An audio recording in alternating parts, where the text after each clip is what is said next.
Hey guys, welcome back to the channel. This is a story about what if Naruto is the reincarnation of the Sage of Six Paths. Before I start, please support for more amazing content and do consider subscribing to my channel and share this video with your friends. This is written by KINGKOLD 997 and link in the description and support writer. Let's start the video. Chapter 1 The Void. A single man sat watching the world he left so many years ago. He had hoped that things would turn out for the better. Hoped that his actions were the right ones, but as time went on it became clear how wrong he was. He had watched the reincarnations of his children leading armies to kill each other time and time again. He had hoped when the most recent incarnations had come together to build a home and bring an end to the constant war driven by the clan system that things would be better. But in the end the decision of those that came before him drove the two apart into the moment he saw now. Hashirama Senju stood tall over his opponent. His dark red layered armor hung off of him in tatters. The high collar was sheared off and his clothes underneath were ripped, cut and burned. He had the blade of his opponent's scythe sticking out of his side. Madara Uchiha was in no better shape. He was lying prone, clothes and armor in tatters, with his dark hair burned and matted to his body with blood. His eyes were still burning the crimson of his Sharingan, but with his chakra fading it wouldn't last. He had Hashirama's sword and double-ended glaive sticking from his back. The father of the two souls watched their final battle in what would come to be known as the Valley of the End. The man watched as the incarnation of Indra laid on the ground dead or dying, and Asura's incarnation limped away muttering apologies with tearful eyes. So many times this happened and the watcher was tired of it. It was time for change. He would have to interfere just this once to truly bring change to this cursed world. He breathed a new life into Madara, not enough for him to fight, but enough to survive for now. He would heal with time, he just needed a little bit of help. The watcher's eyes moved away from the scene and found Hashirama limping home. This battle had harmed him in more ways than he could know at the moment. His chakra network was damaged severely and he only had a few years left as a ninja and a couple more after of life. He was an important part of this as well. The sage hated interfering with the free will of men, but at this rate the world would end with the next incarnation of his sons. He needed someone else involved, someone impartial to his sons' petty squabbles. He needed the incarnations to be as powerful as possible. It was necessary for what's to come. The world must know peace, even if he couldn't see it directly. 48 years later, Kushina Uzumaki was giving birth to her first child. In the room with her was Bawako Sarutobi and her apprentice Taji. So far everything was going well, except for the fact that her husband wasn't here. "Where is Minato?" she nearly screamed. Bawako gripped her hand. He was called into a council meeting at the wrong time. "He'll be here soon," Bawako assured her. Kushina cried in pain as her contractions got worse.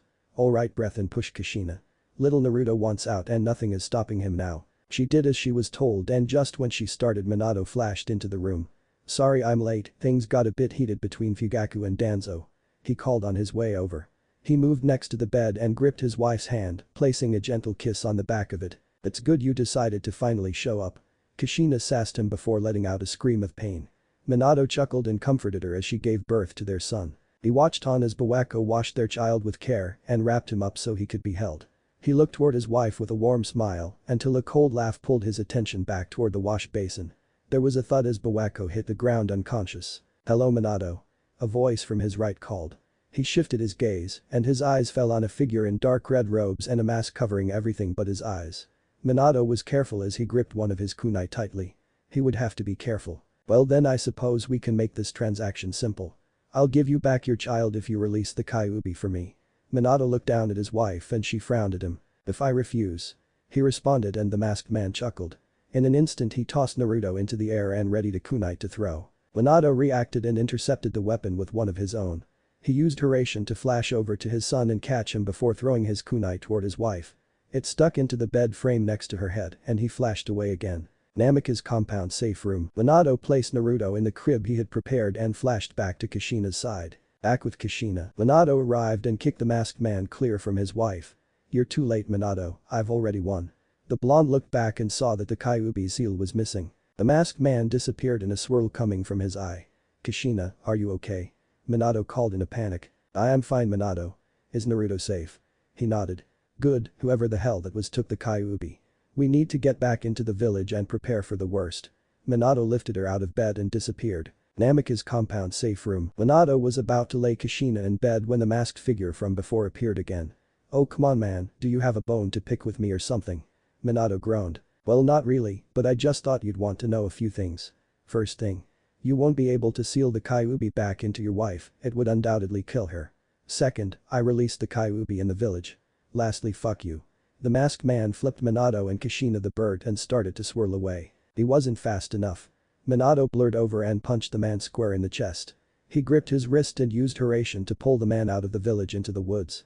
Wow, you're really rude, I mean flipping me off in front of my wife. I'll be sure to pay you back for that in a moment. The masked man chuckled. Well then let's get this over with. Might as well kill you while I have the CH in an instant. Minato was next to him with a fist cocked back. The masked man ducked under the fist and aimed a kick at the blonde. Minato flashed away before reappearing and dropping a kick onto his opponent. It landed and the man bounced off the ground with a thud. Minato prepared another kick that passed right through the masked man. Oh, that was pretty cool, Mask-kun, wanna tell me how you did it? Minato heard a snarl in reply and Mask-kun charged, releasing chains from his sleeves as he moved. The battle was fiercely one-sided. Minato wasn't the Yondaime Hokage for no reason. Each move he made was deliberate and vicious. A well-placed kick, a perfectly timed jab, even his use of Hurration all came together to completely outclass the masked nin. On occasion one of Minato's attacks would pass through his opponent, but it didn't matter much. It was like he was fighting an inexperienced child. Minato slid under a swing of the chains, and when they impacted a tree and split it in half. It was clear they weren't normal. He flipped backwards and threw one of his kunai at Mask-kun. Mask-kun in all of his confidence just let the weapon pass through him. Minato smirked and used Hurration. In an instant the yellow flash had a Rasengan ready to end this, but something stayed his hand. A mere moment of hesitation had given Mask-kun all the time he needed to escape and left Minato curious. His chakra signature felt familiar. Hidden Leaf Village. Minato arrived on the battlefield to find Kushina standing on top of the Hokage monument holding their son and controlling the chakra chains that were currently binding the Kyuubi. You can take a breather, you just gave birth to our child. Minato teased. The redhead gave him a deadpan look, but she was clearly trying to hide her smile. She took a deep breath and looked down at their son. It has to be him. Minato nodded. Do you think he'll be fine without us? She asked, tears prickling in her eyes. Minato walked over and kissed her head. Well, there is another option here. Kushina turned to her husband quickly. I can split and implant the Kyuubi's chakra between the three of us. We only need a portion, just enough to let us connect to him through the Kyuubi. Whoever attacked today wants to weaken the village, so we'll have to make them believe they did. Naruto will still be alone in the village, but we can still help him grow and love him. He had been thinking of reworking the Kyuubi seal for a while now. There were certain things that could have been changed for the host as well as the fox. Just because the 9 tails had to be sealed doesn't mean he has to be completely uncomfortable. Suddenly a voice they never expected spoke to them. Will you two hurry the hell up? Whoever that masked bastard is, just tried to summon me away. The Kyuubi called. Their eyes shot over to the fox. His mouth wasn't moving, but they could hear him. Damn it humans, get your shit in gear and end this. I refuse to be controlled by another pair of those damn Sharingan. I'd rather be sealed. Minato actually chuckled. Damn, who knew the fox wasn't a complete asshole? Were you being controlled this entire time? The blonde asked the fox. I hold no love for you humans, but I wouldn't try to wipe out a village for no good reason. I'm old and tired, just make sure I have room to stretch and nap inside of the seal, and I'll be fine. The Kyuubi called out. Kushina and Minato shared a look and nodded. They had to at least get the fox someplace he couldn't be summoned. Okay, I'm gonna take us all to the sealing room under our home. The time-space seals down there should keep for a face down there. Just because your wife is holding me down doesn't mean I can't flatten you. The fox called with a menacing flick of his tail. Okay fine, lighten up, why don't you, it won't kill you. Minato pouted. With a flare of chakra Kushina, the fox, and himself flashed away. When they arrived in the sealing room Minato fell to one knee. Shit, that took a lot out of me. Okay, let's make this quick. Kushina, grab that sealing scroll I've been working on. Look it over while I get the supplies. If you can see anything that needs improvements, plan for them now. She ran off and did as she was told while the 9-tailed fox watched them work. Kami Minato, how the hell did you even think this up? This is a functioning two-way chakra seal. This could give the container the ability to let the tailed beast roam free at will. Kyuubi's ears perked up at that. Well, that's the point. Trapping the fox for the rest of his life serves no purpose. Eventually he'll escape and he will probably be pretty pissed about his treatment. Might as well give him a chance to enjoy himself. Minato glanced at the fox only to receive a huff in response. Well, so far it looks good, but the chakra flow rate should be tweaked. Other than that, it's perfect. She got to work on the changes and Minato went over to draw the seal array over her chakra network. When he was done she did his. Kushina held Naruto as they began working on him. Okay Kyuubi. I know we really haven't spoken much or even gotten along, but please keep him safe. He'll treat you better than I could have, I'll make sure of it. He'll make a good partner and he'll treat you as an equal. Kushina promised. You can't know that yet, but if you are right. If he treats me well, I'll help him as best I can. Kyuubi responded. Well then, it's about time we get this over with. Minato called out and slammed his hands down onto the ground. A sealing array spread over the floor until everyone was on top of it. Seal. The Kyuubi became pure chakra and split into 3 parts, 2 much smaller than the third. A moment later the chakra took hold in its hosts and settled. Leaving Minato and Kushina with whisker marks. Naruto on the other hand got the whisker marks as well as sharper teeth, slightly pointed ears, a red-orange hue to the tips of his hair and fingernails that came to a point. Well shit, maybe we should have thought over the consequences of the chakra seal a bit more, Minato deadpanned. Look, it's too late now. We need to get Sarutobi and Kakashi here soon. If anyone, those two have to know what happened here. Minato nodded and flared his chakra to signal his location to the third and his student. Sarutobi and Kakashi arrived on scene and saw them together looking down at their son. What the hell is going on here, Minato? How did the fox escape? Sarutobi demanded. Pregnancy weakened the seal, someone found my location and freed the tailed beast from me while I was too weak to stop him. Too late to change that now, so listen up. They targeted us specifically, they want us weak for some reason, so we'll let them believe we are. Me and Minato are leaving the village, the official story is that we died today. Kushina explained. We're leaving Naruto in the village, he's in your care, though we do still have a link to him. We have enemies that would do anything to see him dead. If my heritage became common knowledge it would only get worse. He's going to come to you and ask for the truth, he'll tell you exactly when he's ready. Please do your best by him, we can't be there for him right now, so we're relying on you. Minato continued. I'm sorry to hand you back the hat so soon, old man, but the paperwork is killer on the wrists. Kakashi, stop living in the past. You didn't fail your team and you didn't fail me. You did all you could and you've suffered enough. The two men nodded. Sensei, I'll make sure he becomes a ninja you'll be proud of. Kakashi promised. As will I, Minato, just be sure to ride on occasion. I know how scatterbrained you two can get when you are alone together. Kushina at least had the decency to blush. Minato on the other hand just put on a sly grin. Yeah, old timer. I'll make sure to ride every chance I get. Last thing though, there's a scroll in the desk at the office with Naruto's name on it. When you tell him everything, give it to him. He's going to need it. Together Minato and Kushina disappeared in a yellow flash. In a single night the hidden leaf lost its Hokage and an S-class ninja.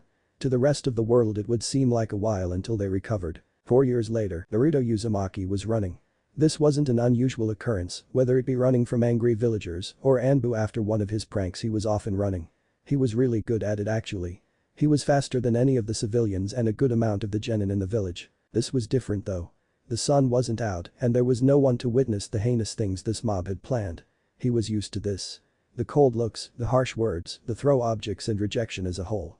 Still, this was an attempt at lynching. It was his birthday and his first one without the little protection the orphanage provided. He was thrown out months ago and before today he felt better off.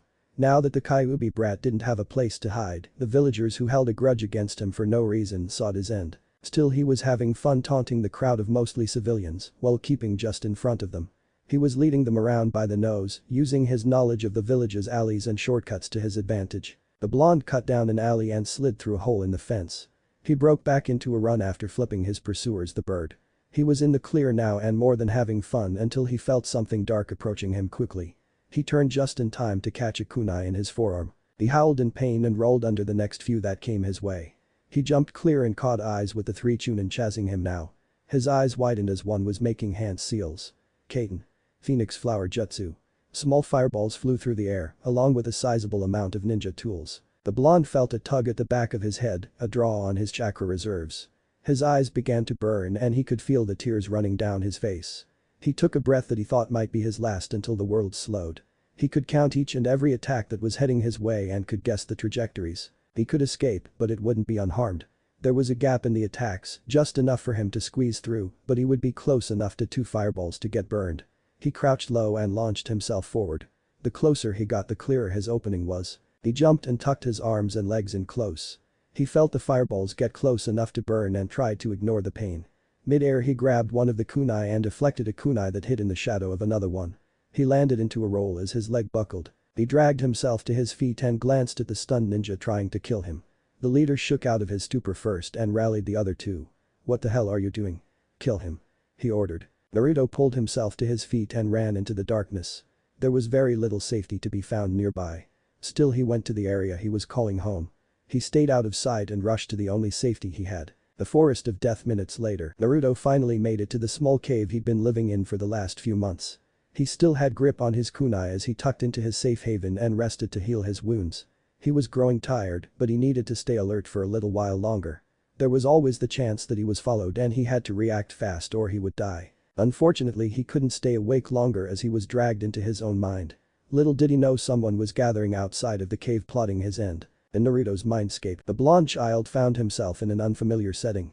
It seemed like an aqueduct or a sewer of some sort. The fact that he was sitting in water that came up to his ankles reinforced that idea.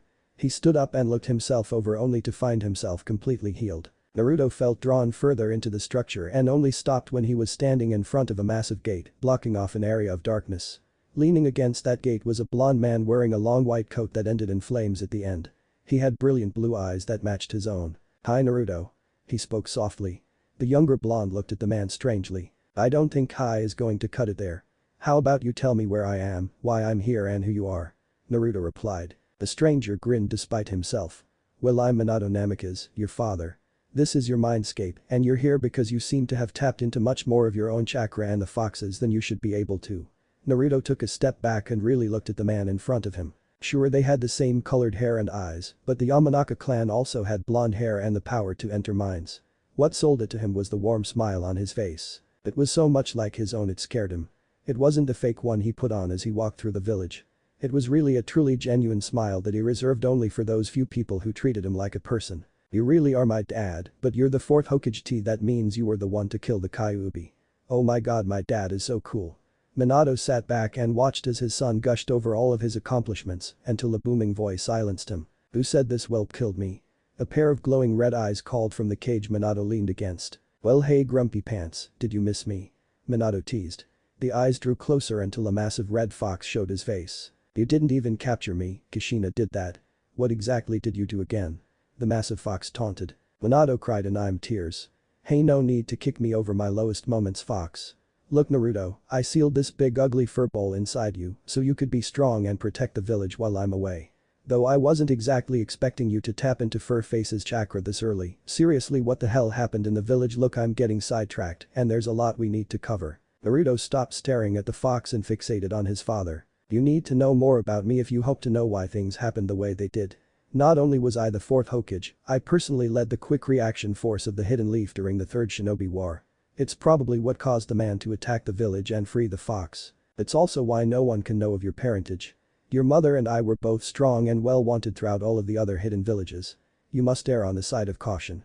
From here on forward, me and your mother will do our best to guide you from our end."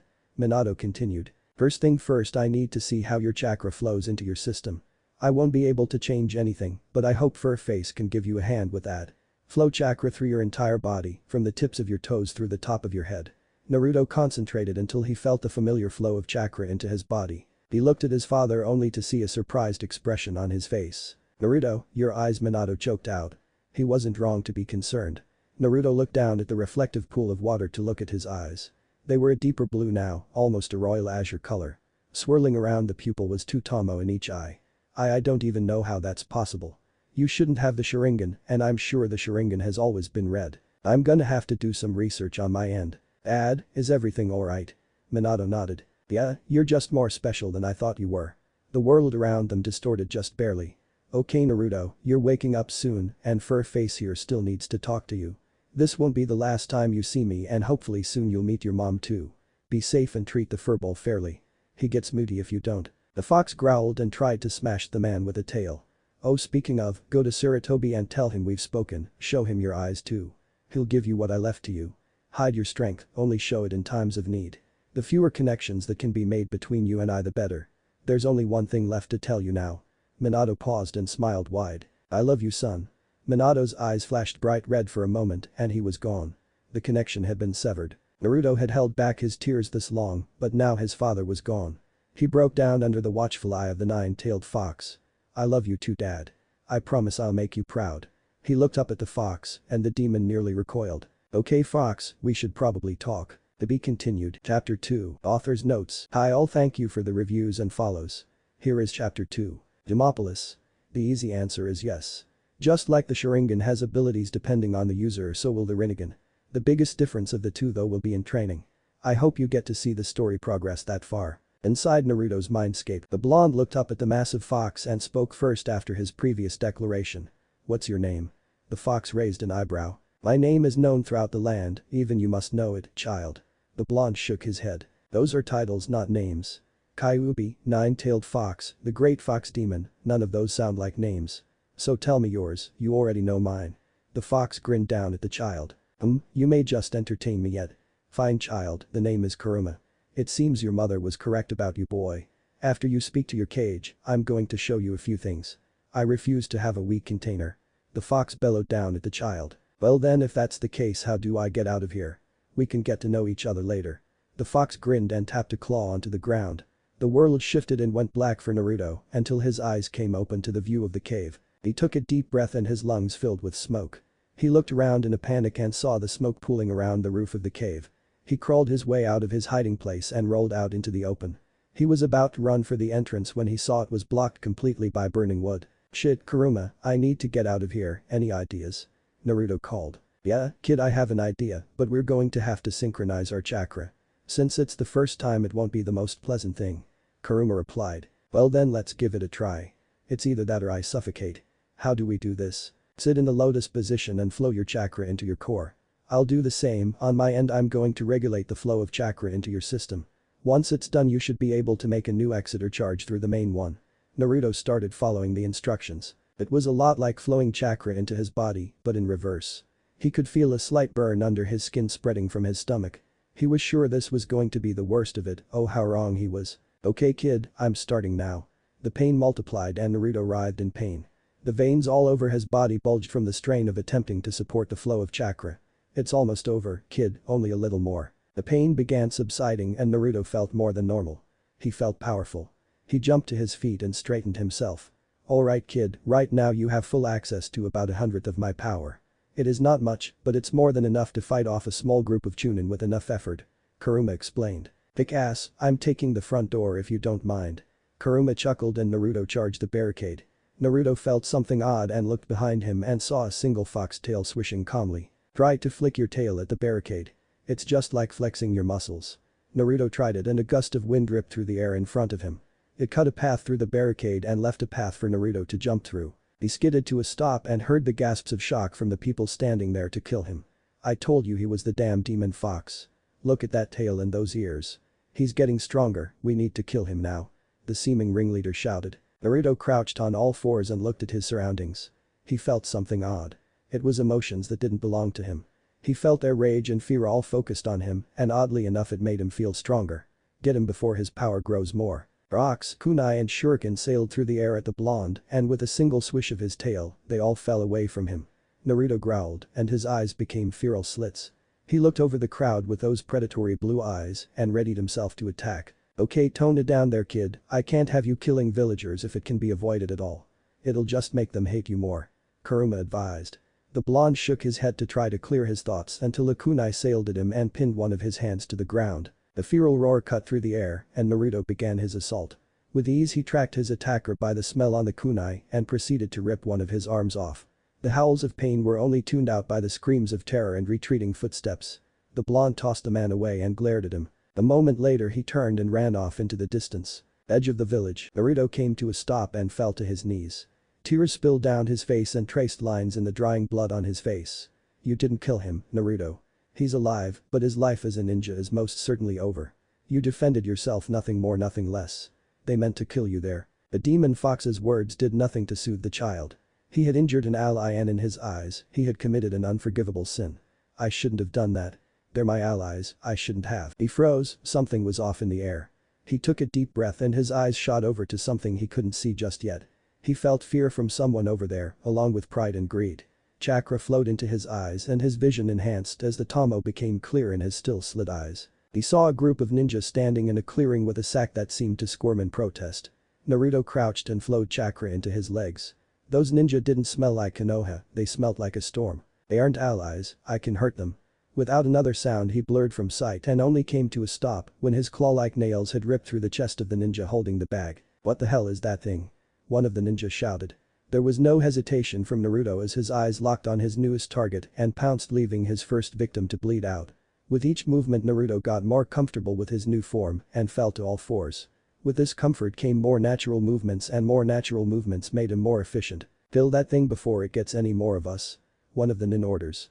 The blonde closed the distance in an instant and ripped into the next ninja. Kunai grazed him as he moved, but the pain was ignored in favor of bloodlust. He was a natural killer, and by the end of tonight, he would be steeped in the art of it. Each swing of his claws crippled or killed a ninja. A leg ripped off and thrown to the side, a throat ripped out, an arm through the chest.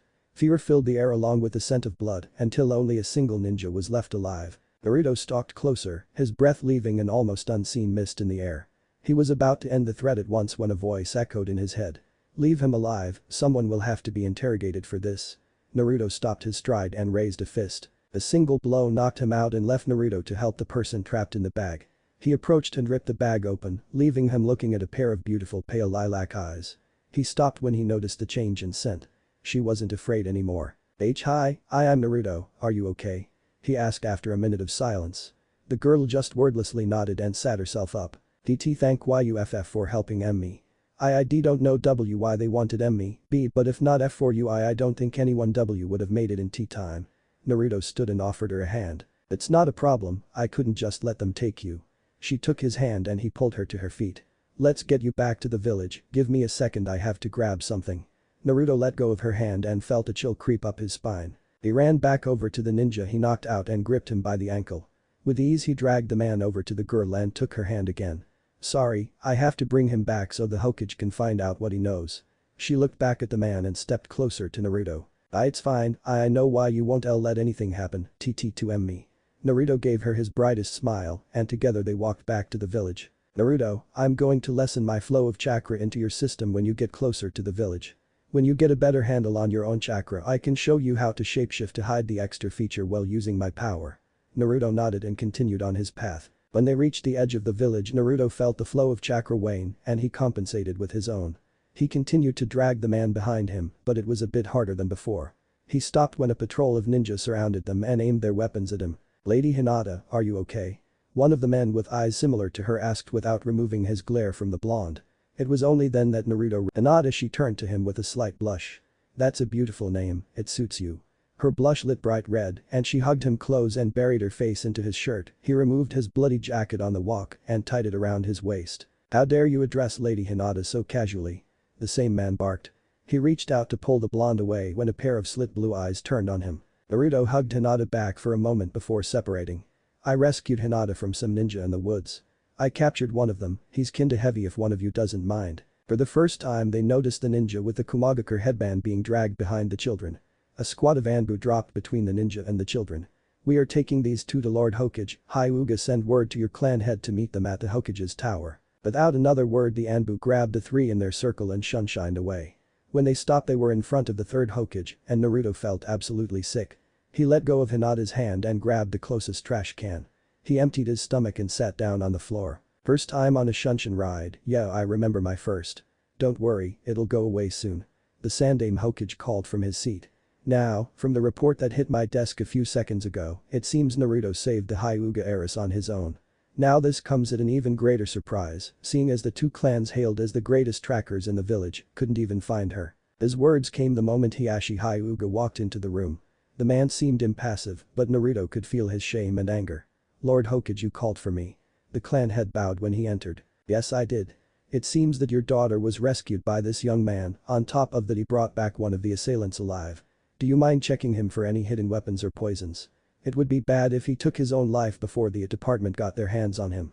Hiashi nodded and activated his bloodline. "He has a false tooth in his mouth, it's the third molar on the right side." One of the Anbu stepped over and removed the tooth with ease before smelling the poison. Hemlock, his tongue would have swollen his airway shut in seconds. Saratobi nodded and waved his hand, sending a dozen different orders to the Anbu in the room at once. They all scattered soundlessly and left the Hokage alone with the two Hyuga and Naruto. "Well then, I suppose you owe Naruto here your thanks.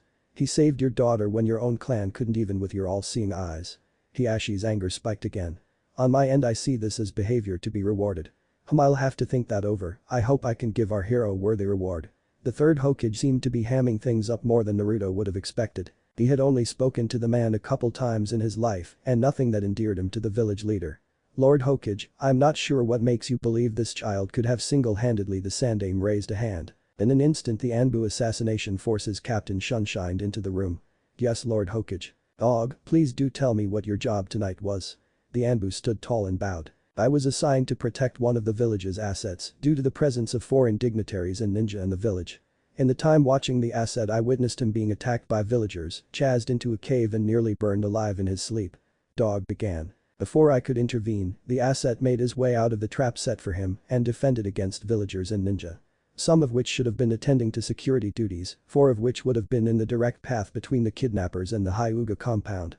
Hiashi bristled but stayed silent. When the asset made sure the threat on his life was eliminated, he continued out of the village, most likely to be alone. He seemed to be talking to someone when he stopped, only to suddenly be alerted by something and charged off. Sarutobi had a mild grin on his face as he listened. When he reached the clearing with the assailants, he killed one immediately and cut the others down one by one. When he was about to kill the last one, I interfered and suggested he leave him alive for interrogation. Naruto jumped from his seat on the ground. That was you. I knew your voice sounded familiar. Dog nodded to the child and turned back to Sarutobi. Well then, Hiashi, are you saying one of my most trusted Anbu agents is lying to me? The pale-eyed man stayed silent. Well then, I suppose some words should be exchanged. Hiashi turned toward Naruto and bowed. Thank you for saving my daughter. I'm eternally grateful for your help in this matter. Naruto rubbed the back of his head and bowed in return. I just did what was necessary as an aspiring ninja of this village. I'm just happy I could get Hinata-chan home safely.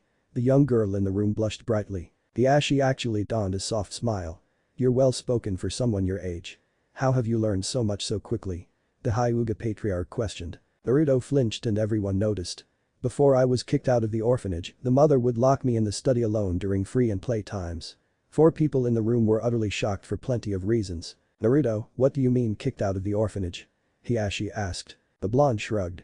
A few months ago the mother packed all of my things and put me outside. She locked the door and told all of the kids to ignore me if I came back. I've been living in the forest of death for a while now.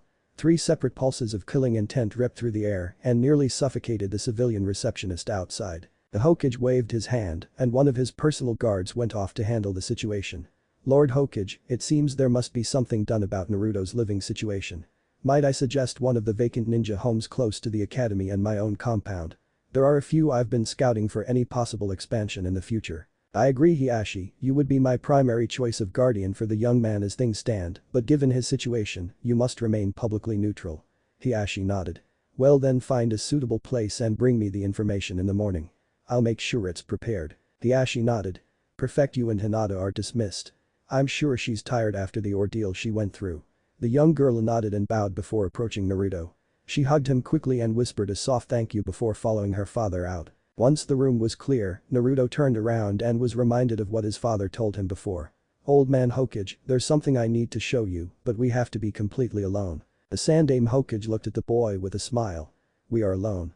He lied. He was curious if Naruto could actually tell if there was someone in the room. No, we aren't, there are 3 ninja in the roof, as well as a 4th masked ninja in the curtain behind you. Sarutobi's eyes widened and 6 kunai pinkushin the ninja hidden in the curtain. Naruto flinched but kept any other emotions to himself. How did you know he was there, Naruto? The Hokage questioned. I can feel people's emotions. It's something I could always do, but it's gotten stronger after tonight. He was trying to mask his hatred for me and you. Sarutobi nodded and waved his hand. His 3 bodyguards dropped into the room and carried a still living intruder away. Well, it seems I owe you even more thanks tonight. For now, what is it that you need to show me? Naruto shut his eyes in concentration for a moment before sighing in relief and pulling them open again. The Hokage was confused for a moment. He didn't understand what the blonde was trying to show him until he met the child's eyes. He sucked in a rapid breath and tried to rein in his emotion. Naruto, you have the Sharingan, but it's different. Your eyes are blue and they're fully matured. What happened to you? Naruto was more than a little confused at this. What did the Hokage mean by fully matured? Naruto, I think I know what your father meant all those years ago. I have something for you. Sarutobi pulled out a single scroll he kept sealed in the Hokage's desk. Your father left this for you, it's pretty late now, so you can stay with me. In the morning we'll get you settled into your new home and I'll answer any questions you have after reading that. Naruto nodded and opened the scroll. Naruto, I'm sorry I'm not there to say these words to you in person, but I believe you'll be the change this world needs. I entrusted this village to you and Saratobi because if I remained it would only bring more problems to you. You have to hide yourself, no one can know who I am to you. You are my hope for the future and one day soon I hope we can reunite properly. Inside this scroll is everything I can leave to you.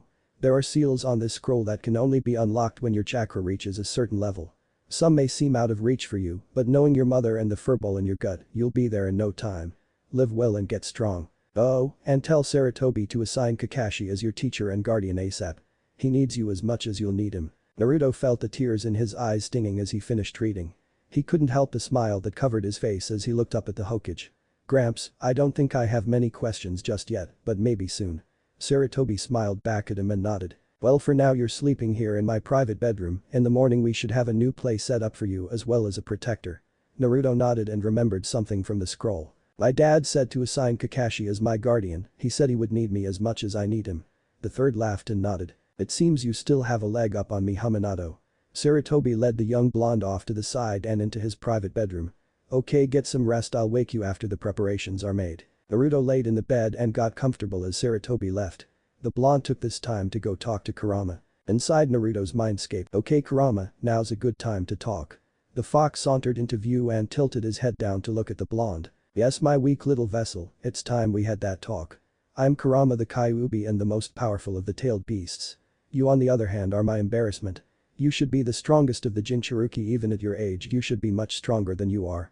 Naruto hung his head shamefully, feeling ashamed at his own weakness. Lift your head boy. This is no fault of your own. You were left with teachers that neglect your growth in favor of others and no one has truly nurtured your potential. They fear the power you may possess and only want to use you as a tool. Naruto looked up feeling something new in his chest. Someone had acknowledged him, acknowledged what he could become. Do you really think I can become powerful? The hope in his voice reminded Kurama of himself shortly after his birth. A smile spread across his face. Of course you can, you have me on your side. Naruto ran toward the gate happily and extended a small fist through the bars. Well I guess that means we're partners. The blonde called up to the massive beast. Kurama smirked and extended his own fist out, gently bumping it against the child's. Naruto jumped high, cheering that he wasn't alone anymore. Okay brat, now there are a few things that need to be addressed before I can start your training under me. Your chakra was improperly unleashed when you did it on your own, so your chakra flow is stifled. It's something we can fix, but it'll take a bit of time the normal way. Naruto looked at the fox. You said the normal way, is there a faster way? Kurama grinned. Perceptive little shit, I'll give you that. Yes there is, but it's a bit overkill. It'll be us mixing our chakra and pushing it through your system to widen it. It will be short, but your chakra control will suffer for a short while after. Naruto nodded. Faster way it is, my chakra control isn't that great yet anyway so I'm not losing much. When do we start? Kurama grinned. Right now, it's the same concept we used before, but this is letting it flow slowly from your core outward. Naruto fell into lotus position outside of his mind and started. When their chakra mixed properly Naruto let it flow out just like Kurama described. Everything went smoothly and Naruto's chakra network was in perfect condition. Okay kid, now we're going to start a simple chakra control training. The first thing is chakra sticking. You're going to flow your chakra into an object so it sticks to your skin. Once you have mastered that we'll move on to the next step. Naruto was more than ready and grabbed a sheet of paper from nearby. It was going to be a long night. The next day just after 1 p.m. Saratobi went to wake up Naruto after things had taken a bit too long to get his home set up. Naruto, it's time to get up, we have to get you over to your new place. The third Hokage was surprised to see Naruto awake and practicing chakra control at a level far above anything he could have expected. He was using the chakra balancing technique on 7 sheets of paper at once. Oh hey Gramps, sorry, I woke up early and couldn't get back to sleep. The blonde lied smoothly. That's pretty advanced chakra control there, I'm impressed. Naruto smiled before standing up and walking over to Saratobi. Well I read about this method in an old academy notebook and I've been practicing for a few weeks now. Naruto was a little put off by how easy lying came to him, but Kurama explained that it was an essential skill for a ninja to have. Well then we're going to have to pause your training here for a while until we can get certain things sorted out. Naruto nodded and the sheets of paper fell off him. Okay now someone's ready to meet you outside. He may be a bit distant at first, but give him a chance, he'll warm up. The Hokage warned. Naruto rolled his eyes and walked out first, only to be met with a silver-haired Cyclops. Naruto this is Kakashi, Kakashi, you already know Naruto. Kakashi just grunted and avoided looking at the blonde. So that's what dad meant. You really do need me. The Cyclops turned to Naruto with shock on his face. Whatever you're feeling all of that guilt over, it was a long time ago, you're practically soaked in those feelings. Let it go, man, you'll be much better for it. Kakashi finally looked at the child properly and couldn't help but see his teacher's smug grin on his face. For the first time in a long time, Kakashi felt something closer to centered. He smiled under his mask as tears streamed from his eyes. Sarutobi watched with a knowing smile. He guessed this was going to happen and he was more than happy to let this play out. Okay, young men, you two will be living together from now on. I've found you a home to live in with a private training ground and plenty of room on site. Kakashi, you'll be training Naruto. Teach him everything you know, he has to be ready for the worst. Kakashi straightened up and bowed in affirmation. You're the best teacher for him in another aspect as well. Due to his bloodline. Sarutobi said, pointing to his own left eye. Kakashi's eye grew wider and he looked down at the blonde for a moment. Yes, he is like you, but is natural. Now I'll let you two go. I have a few hours of council meetings to deal with today. Naruto ran over and hugged the old man. See you later, Gramps, don't forget to come see me every now and again. Sarutobi hugged him back and promised he would. They separated and he watched the pair leave his office. Little did he know he had just set into motion the beginnings of the strongest ninja his village had ever created. 3 years later, Naruto had just finished another day of training. Now that he was done, he would be going to meet Itachi, Shisui and Sasuke. He and Sasuke had an encounter a couple years ago and it turned into a friendly rivalry. Naruto was really far ahead and only showed a portion of his skill to motivate Sasuke to be better. Along with it, he taught Sasuke skills and techniques that he learned from Kakashi. It was a couple months after that Sasuke introduced Naruto to Itachi and in turn Shisui. The pair quickly took a liking to the blonde and were happy with the influence he had over the young Uchiha. Naruto really enjoyed being around the Uchiha 3 for a lot of reasons, but one of the biggest was how much he got to learn about his eyes. He was getting stronger by leaps and bounds, and his control over his eyes was near masterful. He only wished he knew why his were so different from the other Uchiha. He smiled looking at the sun and guessing the time before running off to meet his friends. He tapped into his emotion sensing to make tracking them easier, and strangely enough he found Shisui and Itachi alone in the woods. He ran in their direction and went to snoop on them. He landed into a tree nearby and focused chakra into his ears. Itachi, give me a chance. The Kodomatsukami could solve this problem before it escalates. Naruto could feel the desperation coming from Shisui. We don't have much time, Shisui, the Uchiha coup is coming quickly. I've been given orders to stop the coup, and if I must do this, I want your help. This pain is something that I can't shoulder alone. Naruto was almost floored by the emotions coming from Itachi.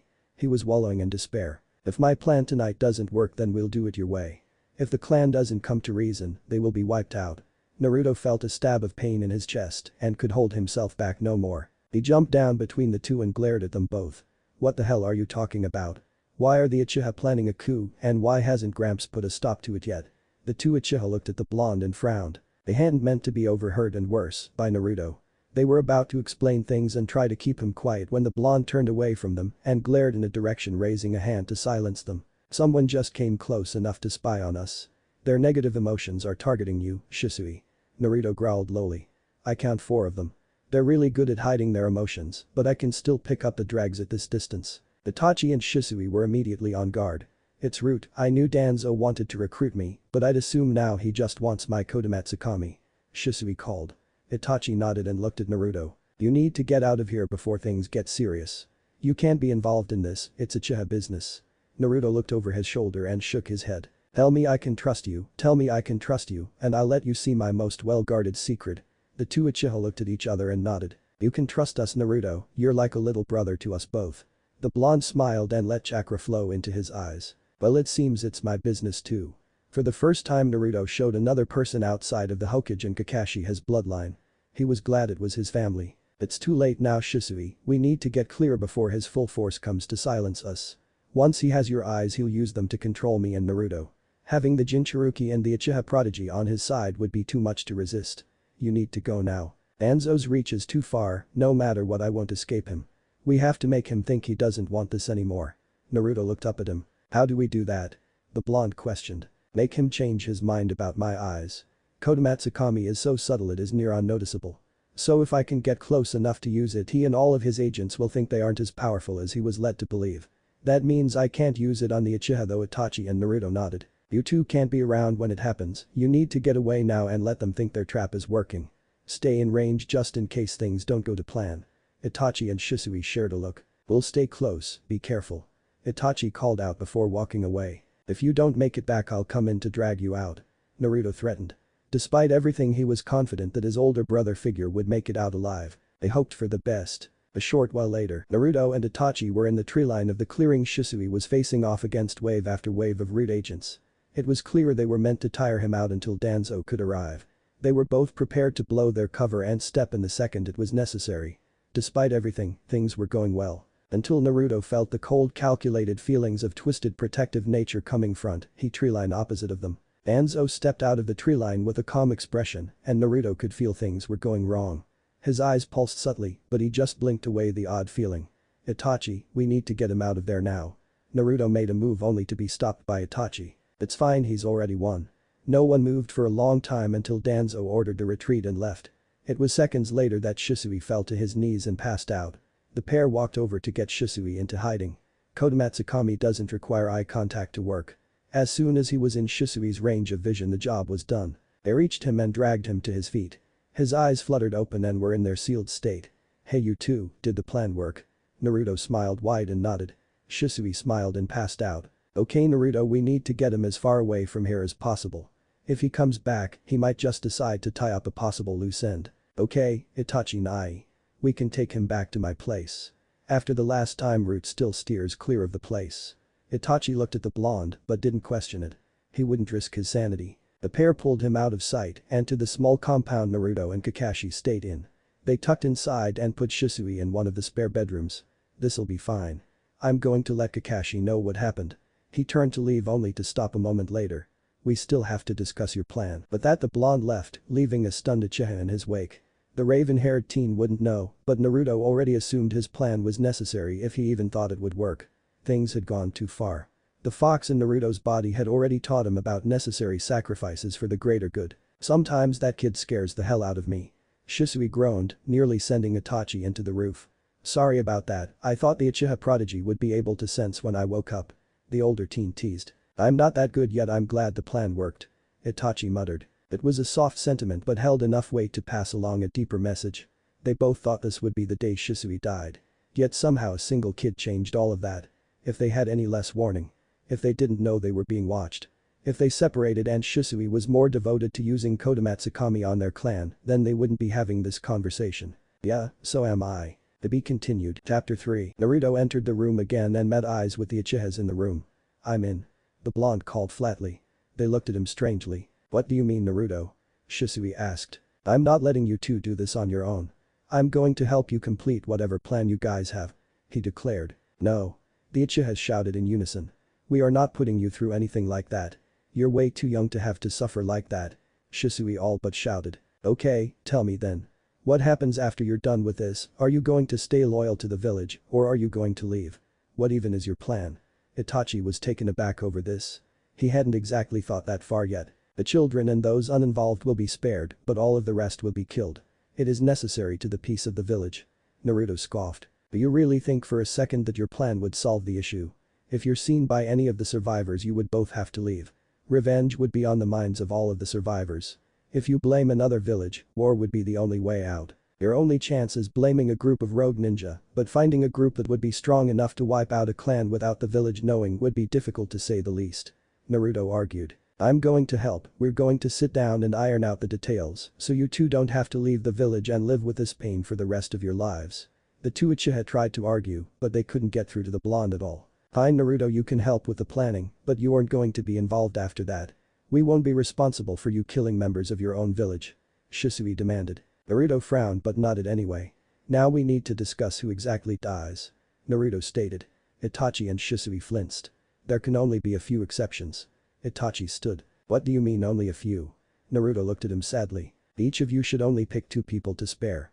The Uchiha were outraged. Have you two forgotten that this is a ninja village? The women and children of the clan are still qualified to be warriors. Keeping a secret this large would be almost impossible with what's left of the Uchiha clan hunting down the perpetrators. Naruto took a deep breath. I know you both won't want to hear this, but are you sure it's only the men and the police force who knew about the coup? They both stared at the blonde in silence. Both of you were trusted, but still they had doubts they might have kept a few secrets from you, just in case you betrayed them. It would give them a chance for vengeance against the village. Shisui was the first to speak. Naruto is right, for the sake of the leaf we don't have much choice. If a coup actually starts, then it would only invite other villages to invade and take control. We can't let this escalate any further. Itachi looked distraught. He was hoping to minimize the damage, but it was clear now there was no minimization possible. Sasuke and Izumi. He took his seat after that. Makoto is my only pick. Itachi turned to him. She gave up being a ninja because of her kind heart. She wouldn't endanger the village for power. Despite everything, when this is all over, we'll both have to leave the village. Itachi. Danzo can never know the truth about his changed memories, and you would be a target for him as well as soon as he finds out about your eyes. Itachi frowned, but not at all the same. I don't like it, but you're right. Having either of you in the village might just weaken our position. So for all intents and purposes, both of you will die in the massacre as well. The two nodded and the plan came to fruition. If only they knew that they weren't the only ones planning for the fall of the Uchiha. 3 days later, Naruto sat alone in his home, rage clear in his expression and the chakra leaking from him. Everything was going so well until Itachi was confronted and revealed as the traitor to Sasuke along with Shisui. They finished what they had to and left right after as rogue ninja. He had met them shortly after outside of the village and they explained what went wrong. There was another Uchiha on the field that they didn't know about with a strange ability. When things had gotten bad, Naruto made it to the compound to check it out and caught a glimpse of the ability. It let the unknown Uchiha phase through attacks completely. His eyes burned the image into his head along with Itachi's use of Amaterasu and Tsukiyomi. The Manjukyu Sharingan seemed to have so many different uses. No wonder it was so coveted by the clan. Sasuke, Makoto and Izumi all made it out with their lives, but things were complicated. Shisui and Itachi won't be able to come back until they could properly discover who the other Uchiha was. Sasuke had vowed revenge on the both of them, and root agents were dispatched to track the pair down by Danzo. Naruto decided then and there to focus on his training above all else.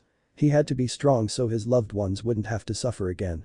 When Kakashi came home, his training started. It would be a long few years until the academy started. 2 years later, Naruto and Kakashi were training hard after Naruto's first year at the academy. They were at training ground 6 on the opposite side of the Forest of Death. It was a field surrounded by trees split by a stream. Naruto was in the middle of chakra hopping on top of the water. Chakra hopping was propelling yourself upward only using chakra and landing safely. It was something he made up by accident while working on water walking. It was about an hour into their training when Naruto felt the presence of another person. He glanced over into the direction the emotions he sensed came from and caught a glimpse of deep purple hair. He stopped what he was doing and crossed over to Kakashi. Kakashi Nai, I know you said it would be bad if she got hurt training with us, but I'll take responsibility if that happens. Can I please ask her to join us? Kakashi looked at Naruto for a moment and I smiled. Fine, but keep it light for now, we need to find out how far she's come before things get more difficult than she can handle. Naruto had started working on advanced techniques and some from his father's own library, including both of his most famous ones. The blonde had set up jutsu formulae all over this field and used one just behind the intruder to surprise her. Hey Hinata. He whispered. She practically jumped out of her skin. Then Naruto, it's so strange to see you here. Naruto looked over her shoulder. Well, you have been coming to watch my training for the past 3 months. Do you want to join us? Kakashi Nai is a really good teacher and I'm sure he could show you a lot about chakra control and basic techniques. The blonde offered. Hinata seemed nervous for a while, but after a bit she looked at him confidently. That sounds like fun. I'd like to learn what he can teach. Naruto nearly jumped up and down, but simply grabbed her hand and walked with her over to Kakashi. Kakashi Nai, she said yes. Where should we start? Kakashi sat thoughtfully for a moment. Well then let's start with tree walking. How much do you know about chakra control, Hinata-chan? The Hyuga girl looked at a tree and walked over to it. She started walking up it only to lose concentration a quarter of the way up. Oh, looks like you already have a grasp on it. So now we're going to just worry about sticking to the tree. Get as high as you can before you feel yourself losing control and stay there. Kakashi commanded. Hinata immediately started and stopped partway up the tall tree. Now any leaves that land on you I want you to use chakra balancing on. The Jounin began throwing shuriken into the trees and leaves began falling. Naruto walked back over to the water and resumed his training, making sure to keep an eye on her progress. Every time she stuck 3 leaves, Kakashi would have her climb higher until she was almost at the top. Naruto started watching with his Sharingan and noticed the chakra holding her to the tree fading. On reaction he threw a kunai at the tree and stuck it just under her in perfect time to catch her. Thanks, Naruto-kun. She whispered before passing out from chakra exhaustion. Her reserves need a lot of work, she was only on the tree for 45 minutes. Kakashi stated. Naruto smiled up at him. When she wakes up we'll discuss her training schedule. 6 months later, a lot of things were changing quickly. While Naruto and Hinata were getting stronger, they didn't show it in public. They had gotten so good at the act it seemed they were regressing in ways instead of progressing. Their training was growing more intense and their sparring was bearing fruit. Naruto was a very proficient ninja in all aspects. He'd already moved on to learning about his chakra natures and found that he specialized in wind and lightning but could use all 5. His taijutsu still needed a lot of work. Taking on his father's style was perfect, but the flash fist was difficult to master, even with his father helping in his nightly visits. His ability in genjutsu was still abysmal unless he used his eyes, but the time he would have spent training that he instead focused on fuinjutsu.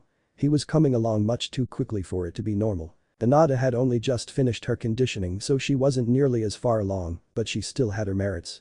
She had Naruto beat easily in taijutsu, though she still found the gentle fist too stiff for her liking, and they were mostly even as sensors.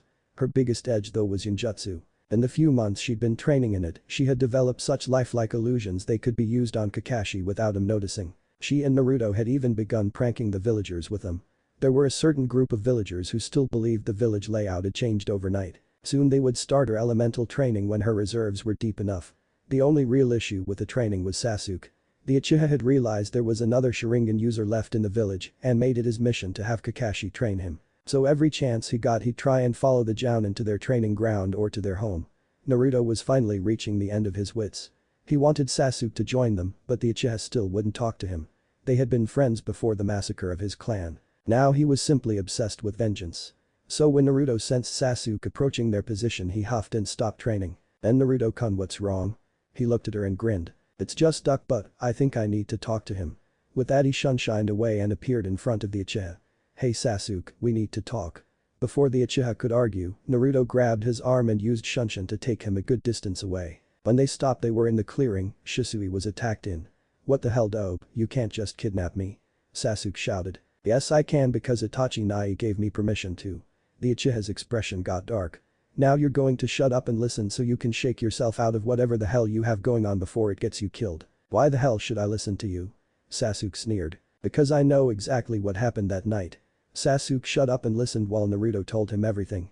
At the end Sasuke wanted to argue for his clan's innocence, but something told him Naruto was telling the truth. The details, the timing, all of it made sense. Naruto knew telling him this could lead down 2 very distinct paths and he hoped he could guide his friend down the right one like Itachi wanted. A coup would have destroyed the village.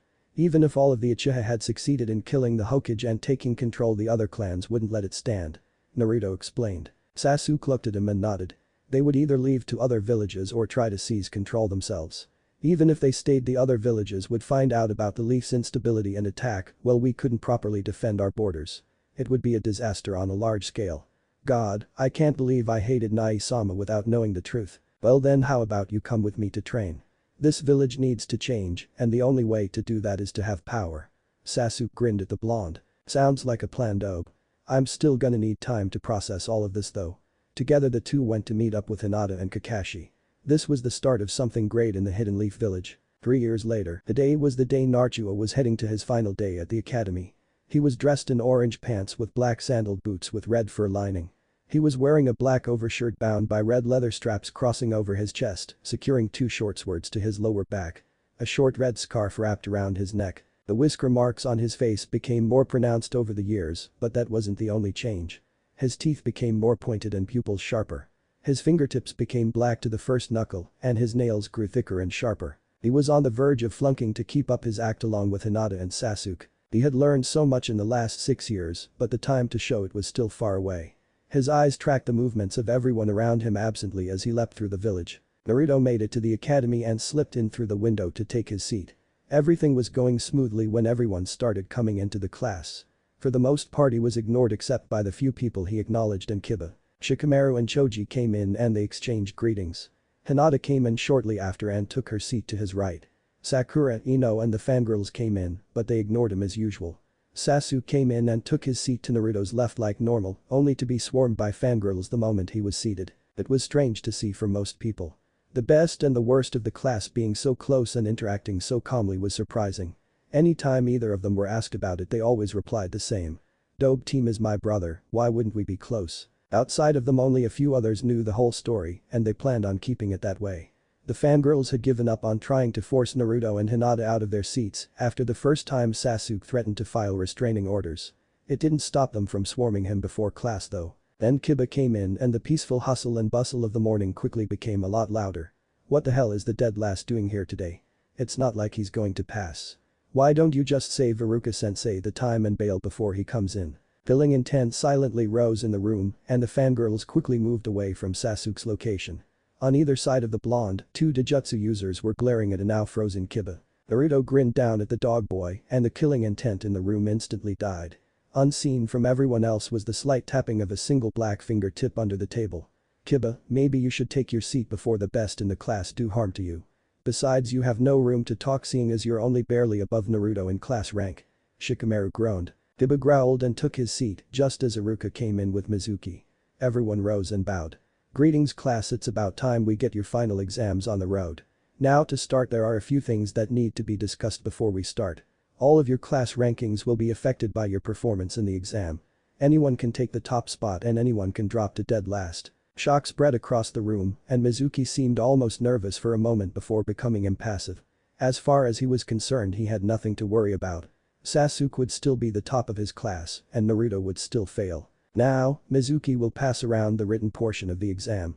Once he's done, turn it over and begin immediately. You have 2 hours. Naruto, Hinata and Sasuke all activated their Dojutsu under Ijinjutsu and began watching the teaching assistant pass out the tests. As he went around he was always careful to pull the second sheet from the top. When he reached Naruto he handed him a test that was clearly altered under Ijinjutsu. The 3 couldn't help but roll their eyes at the simple trick. Sasuke made a hand sign and a bird crooned outside. The test went smoothly with Naruto passing with ease. When the time had ended he lifted his head and looked around nervously. Mizuki grinned and went to collect the tests. Alright, now we're going to head out into the training ground to complete the physical aspects of the exam. The class stood and made their way outside for the exam. Simple explanation, we're going to do simple solo battles split by genders. 1 round each tournament style until there are 2 winners. Let's get the matches started. First match, Naruto vs Issei, please step up. The blonde stepped into the ring with the first generation ninja. Everyone assumed Naruto would lose until the match started and the blonde blurred past his foe and knocked him out with a single chop to the neck. Winner Naruto Uzumaki. Next match, Shino vs Shiba, please step forward. The match started and ended uneventfully. Shino is a wonderful ninja compared to the civilian kid, so when he used the academy Taijutsu style, he took the victory soundly. Next, Choji vs Tetsuya. Another generational ninja versus a civilian. Choji used his family's expansion fist style to overwhelm his peer. The rest of the first round went about the same.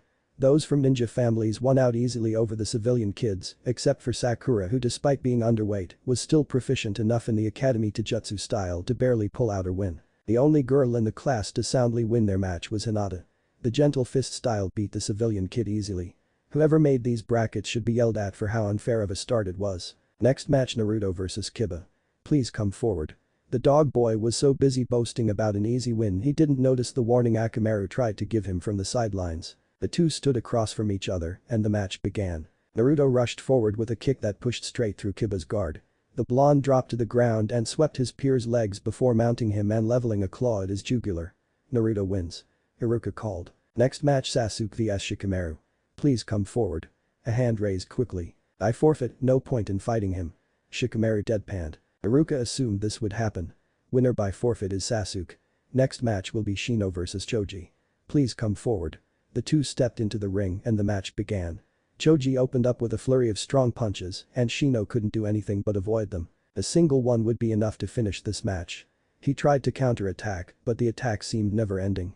He just had to outlast his opponent's stamina. If only his family had focused more on physical conditioning. A blow landed against his ribs and launched him to the side. While he struggled to get his footing, Choji stood over him with a fist raised. I surrender. He admitted. Choji offered him a hand to help him stand and he took it. But fight. Choji praised. If it had gone 30 seconds longer you would have had me. Shino bowed. It seems I need to up my taijutsu training. Next match will be Ino and Sakura. Iruka announced. They entered the ring and both had an air of confidence about them, but Naruto and Sasuke were both unimpressed. They were thin and untrained. Their movements were stiff and lacked experience. These split-gender training did more harm than good. The fight began and it dragged on much too long. When they started their clash they both landed a single punch that was beyond weak. With each attack they seemed more tired than injured. It clearly showed their lack of effort and lack of caution in their diet. After around 10 minutes Ino collapsed from exhaustion just long enough for Iruka to call the match in Sakura's favor. From the looks of everything, Hinata would be sweeping the rest of the girls' bracket. Hinata's next match was won easily and the next round began quickly. Naruto vs Ryo. Haruka called. Naruto stepped in and looked over his opponent. Ryo was one of the more vocal students in his class, but his skills and his grades didn't match his confidence. Naruto knew he wouldn't make it out of the genin exams, but he would still give him a chance to prove himself. Begin. Haruka ordered. Ryo charged brazenly and took on his standard brawler fighting style. Naruto frowned and swayed away from the first punch. Ryo's temper seemed to rise at that, and he swung again. Naruto saw through all of his moves and always just barely avoided them. This infuriated his opponent and he began to get sloppy. Throwing in untrained kicks and punches that threw off his balance and left too many openings. His speed and power made it clear how he made it this far into the tournament, still he was far outmatched. Naruto leaned away from a simple punch and counter-attacked with one that floored the aspiring ninja. Winner Naruto. Next match Sasuke vs Choji. Haruka shouted. The teacher felt pride welling up inside of him over Naruto's progress, but he couldn't show it here. I forfeit sensei. Choji called. Sasuke just rolled his eyes and stood outside the ring. Well then, let's move on to the finals of each bracket. Naruto and Sasuke, please enter the ring. The crowd of fangirls hooped and hollered after their god Sasuke-sama. Finally a good fight. You ready for me to kick your ass, dope?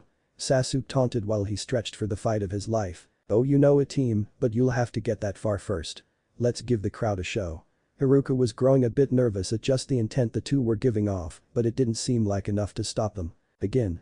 Immediately the two launched at each other violently. Sasuke tried a low kick that was blocked with a kick from Naruto. The blonde tried a simple jab that was countered by the same attack. Each attack met its duplicate time and time again until the two separated. Well then, since the warm-up is over, let's get this show on the road. Sasuke's eyes glowed their 3 Tomo red and Naruto's eyes were their 3 Tomo blue under a Genjutsu. They blurred from view and came together with movements that shouldn't be possible for two prospective genin. Naruto ducked under a punch and threw a kick at Sasuke's middle. Sasuke grabbed the blonde's leg and threw him away. Naruto dug his fingers into the dirt of the ring and stopped his momentum completely and used his unorthodox position to spin on his palm and kick Sasuke in his chest. It continued this way for a while and neither seemed to be tired in the slightest. Unfortunately, Sasuke made a fatal mistake. He dropped low and tried to knock off Naruto's balance, but Naruto was already shifting backwards for his own attack. The blonde leapt through the air and flipped, landing a momentum-fueled axe kick on his friend's shoulder. Naruto rolled and mounted him, leveling a clawed hand at his throat. Winner Naruto. Last match Hinata vs Sakura. Please enter the ring. Haruka announced. Naruto pulled Sasuke to his feet and they exited the ring. A lot of the fangirls' eyes were glaring daggers at the blonde. Others seemed to be looking at him in a new light. Naruto only kept his eyes on Hinata to watch the next match. She was graceful as she entered the ring and her taijutsu stance was perfect. Sakura on the other hand stood no chance. The match began and ended just as quickly. Hinata sent a single strike at the Pinket solar plexus and the match was over. Well then class, it seems the rankings have changed quite a bit. Next step will be the ninja tools test. Line up and when it's your turn do your best to show your proficiency with these basic ninja tools. Haruka called over the din of the students. Everyone rushed to get in line, except for Naruto, Sasuke, Hinata, Shikamaru, and Choji. The line narrowed down further and further as everyone who went up gave a pedestrian effort until Hinata was up next. She seemed nervous, but her confidence improved when she had the shuriken in her hands. With ease she threw 4 into the air above her. Naruto took careful note of them as they seemed to change course mid-air. Next she threw 4 forward, a second passed before a sound of metal hitting metal, and then wood echoed through the trees. Ninja wire. She attached them to the first kunai and used the second set to set the trajectory right without having to move anymore. 8 clean hits, only one missed its mark by an inch. Naruto whispered to his best friend. It seems your crush is plenty competent, Naruto. I don't know why you've increased her training as much as you have. The blonde frowned at his partner. My mom was plenty strong, so was my dad. His words lingered and Sasuke frowned. The strength they possessed now meant nothing to the man who attacked the Leaf Village all those years ago. If they had to fight separately they stood no chance. Even together they only had a marginal chance at victory under strict conditions they weren't even sure they could make on their own. Still, they were all special jounin levels with their power restricted the way they were. Sasuke was the next in line and he grabbed a handful of both tools. He gave a weak throw of the first set of kunai and launched another set after them twice as fast. They collided and flew into different directions. He readied his shuriken and sent them in wild arcs. Naruto knew this trick. The Uchiha had set the shuriken in the path of his kunai. They would cross paths and the kunai would pin the shuriken to the target. It was almost impressive. Or at least it would have been if he had mastered the technique. The shuriken crossed the kune's paths a little too late, sending the ninja tools off course. He still hit the target and to most of the students it would seem intentional, but to the more well-trained eye it was a failure. Sasuke got praise from the ignorant masses, and Iruka gave him an enthusiastic approving nod. Sasuke stepped to the side and the next student stepped up. Naruto, Sasuke and Hinata knew they needed to get their headbands so they could advance properly. The restrictions of the village only tempered their growth. Letting themselves go wild would do more harm than good in the long run. That train of thought stopped when it was Naruto's turn to show off his skill. He walked up and took 3 dozen kunai and a dozen shuriken. The other students mocked him for what they claimed to be overconfidence. He took a single ninja tool for all of the targets set up in the area. To start he took a single kunai and added just a bit of wind nature chakra to it. He threw it and it went straight through a tree. The chakra faded before it hit the target at its center. Everyone grew silent after this. He threw his tools one by one, using some to reflect others into the harder to reach places or just using chakra to guide them. He was taking his time, he had no need to rush, he was trained enough to know exactly where the ninja tools would hit. When he was done every target on the field had been struck twice, one dead center and one up and to the left. For most of the class they just though he made a mistake. To Iruka, Mizuki and Shikamaru they saw exactly what happened. Assuming the bullseye was the heart, the second tool had struck the head. It was perfect. Naruto could feel Sasuke staring daggers into the back of his head from where he was standing. He gave the Uchiha a cheeky grin and walked back over to his side. Damn show off. I thought we were supposed to be keeping our skills under wraps. Naruto decided to play dumb. Damn, I forgot, team. I promise I won't do it again. While the two were having their private conversation and Hinata was enjoying their banter, Mizuki was growing nervous. This wasn't how this was supposed to go. He could only hope the blonde still couldn't do the clone technique. They'd finally reached the jutsu portion of the class. Everyone seemed to be glancing at Naruto and waiting as everyone was called to the front one by one to show off their use of the big 3. Naruto Uzumaki. The blonde stood and walked to the front. He did the transformation and the body swapping techniques with ease. When it was time to do the clone he produced a semi-transparent standing clones, each wearing green and blue instead of orange. The only one in the class to say anything was Kiba. Doesn't matter how good you can fight if you can't use jutsu, dead last. He laughed alone in a silent room. Naruto was tempted to show him the shadow clone technique or any of the elemental versions. Naruto, unfortunately I won't be able to pass you. Iruka said, sounding utterly defeated. Naruto just shrugged it off and returned to his seat. The rest of the day passed quickly and as Naruto was leaving the academy he was pulled aside by Mizuki. Naruto could feel the negative emotions coming off the man in waves. Hey Naruto, what if I told you there was an alternate way to pass? Hours later Naruto was sitting in the clearing surrounded by clones jotting down jutsu from the scroll of sealing. He was progressing very well. He only had a few more minutes until Mizuki was supposed to meet him. Sasuke, Kakashi, Hinata and Hiruzen were all waiting in the trees masking their presence. He dispelled all but one of his clones and the last 3 took all of his writings and made their way back to his home. Moments later Mizuki dropped into the clearing packed for a trip with 2 Fuma shuriken on his back. It's great to see you here Naruto, now hand over the scroll so I can confirm its authenticity. Then I can call the Hokage over so he can give you your headband. Naruto handed over the scroll and Mizuki started laughing. Oh you damn fool. Who knew you would be skilled enough to steal the scroll and stupid enough to believe me? Wow, you've really made my job easy. Alright demon brat, time to die. In an instant Mizuki was surrounded by 4 clones of Naruto, all aiming weapons at his vitals. Hold still and you get to live a little while longer. The blonde warned. Mizuki's blood froze. There was no sound, no hand signs, the clones just appeared. Still it didn't matter if he mastered the clone technique, it was just a genjutsu. He moved to dispel it but felt the cold steel of a blade on his throat. Maybe you should know. These are shadow clones, they're physical and very lethal. Last warning before the pain starts. Mizuki was sweating and he was more than terrified. Even still something in his head justified his strength. It's just Naruto. He thought. He's a child. I can beat him. He moved for his weapon only to have his left arm severed the moment it moved. You were warned. Was the last thing the white-haired man heard before he lost consciousness. The watchers in the trees dropped down to end the situation. Hinata was the first to make it. She fussed over him now that there were no watchful eyes on them. How many times do we need to tell you before you stop playing with your food? Lord Third told you as soon as he revealed his intent to put him down quick and clean. Some blood probably splattered on you somewhere. She admonished. I know, but I couldn't resist putting him in his place. Besides, the clones did all the messy work. I'm all good. Nothing to worry about. She smiled back at him and he hugged her. I wasn't worried, I just didn't want to have to clean blood stains out of your clothes again. Naruto gripped her hand and turned his attention to the others. So you two are finally done giving me diabetes, great, now let's get down to business. Hiruzen teased. You three will not be Team 7 as you've requested. At least not yet. I'm placing Hinata in Team 8. Kurenai is the newest jounin of the batch, and her original team composition of Shino, Kiba and Sakura would undoubtedly get killed. They all saw the need for balance in the starting teams, but it was still irritating. Your goal is to get your teammates up to Chunin level as soon as possible. After that all of you will have the freedom to work in different teams. Just help them survive and you three can work together again. Hiruzen promised. The three nodded and shunshined away before the Anbu showed up. They couldn't risk their secret getting out too soon. Kakashi, are you sure having those two on the same team is a good idea? Alone they're monsters, together I don't think anyone not mid to high tier jounin could stand a chance. Kakashi gave a warm-eye smile. And that's the reason why they should be on the same team. If not for team composition, I would really want Hinata to join them. Team 7 will be the top team in the village and it'll inspire the rest of them to be better. We've got lax after the last war. Anything can happen, we must be prepared. The Anbu arrived as Kakashi looked off into the distance. Naruto had had a bad feeling for a while that something was coming and his gut happened to be right most of the time. At the Hada compound, Naruto, Sasuke and Hinata were all sitting in the dining room enjoying themselves talking. Until Naruto's expression became harsh. We aren't strong enough. By the Chunin exams we need to be jounin levels at the very least. We're going to have to rework our training soon. In this world power is everything and we need enough power to change it. Damn way to bring down the mood, dope. I get it, the world is harsh, stop reminding us every 6 minutes.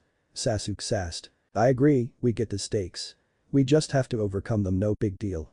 Hinata added. Naruto's playful grin came back to his face. I know, but I'm the king of pranks and unnecessary drama. Can't risk emo here taking my second title. Now what movie are we watching tonight? I picked last time. The next day, Naruto, Hinata and Sasuke were all in training ground 31 working on the new aspects of their training with Kakashi. Naruto had been wanting to teach them both jutsu from his collection, but it didn't seem like a good time until now. Alright my adorable genin, at Naruto's request I'm going to teach you both a jutsu, but I will teach you both in steps. Each of the steps can be incorporated into your current styles and boost you immensely. For Hinata I will be teaching you the Rasengan. He lifted his right hand and a ball of blue rotating chakra formed. As for Sasuke I will be teaching you the Chidori. With a sudden screech his left hand became a spear of lightning.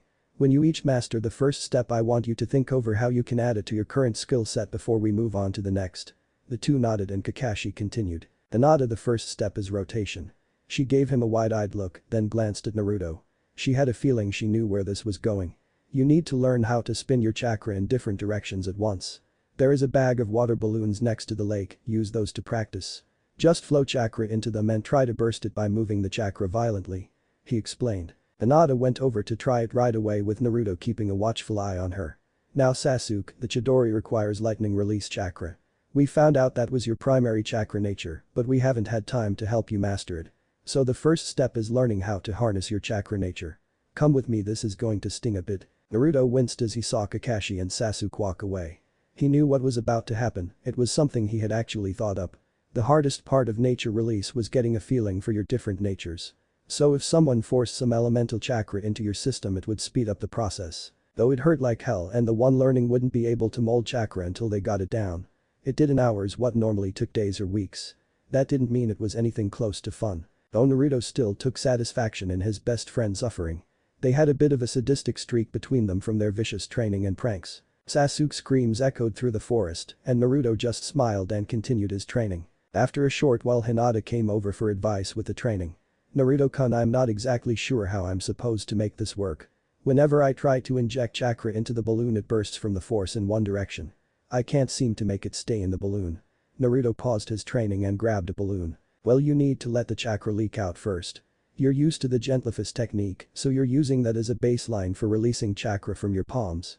Think of it more like the tree walking exercise. He pushed his chakra into the balloon and it swelled. He stopped and it went back to normal. Work until you can do that without destroying the balloon. The blonde made a shadow clone and left it with Hinata. He went back to his training. He needed to master a certain jutsu. He had been training to use this jutsu his whole life and it was coming along well. Naruto had another couple clones training nearby on the muscle memory for his fighting style and working on the new jutsu from the Forbidden Scroll and what he could find elsewhere. He figured out he could use clones for training shortly after he was taught the technique. Though recently he was streamlining the process. He found out that every time one of the clones dispersed, its knowledge traveled to all of the other clones and himself. So he could speed up his training exponentially. He currently had 600 clones split into 3 groups to train his fighting style to master his father's signature jutsu, and the third batch was working on the jutsu he took from the ceiling scroll in groups of 20. Every time one clone got a task down, it would dispel and spread the technique to the others. It was going really well, and from the looks of it, he would have the Hiraishin down in only a few weeks. Using his clones let him focus on chakra control and conditioning.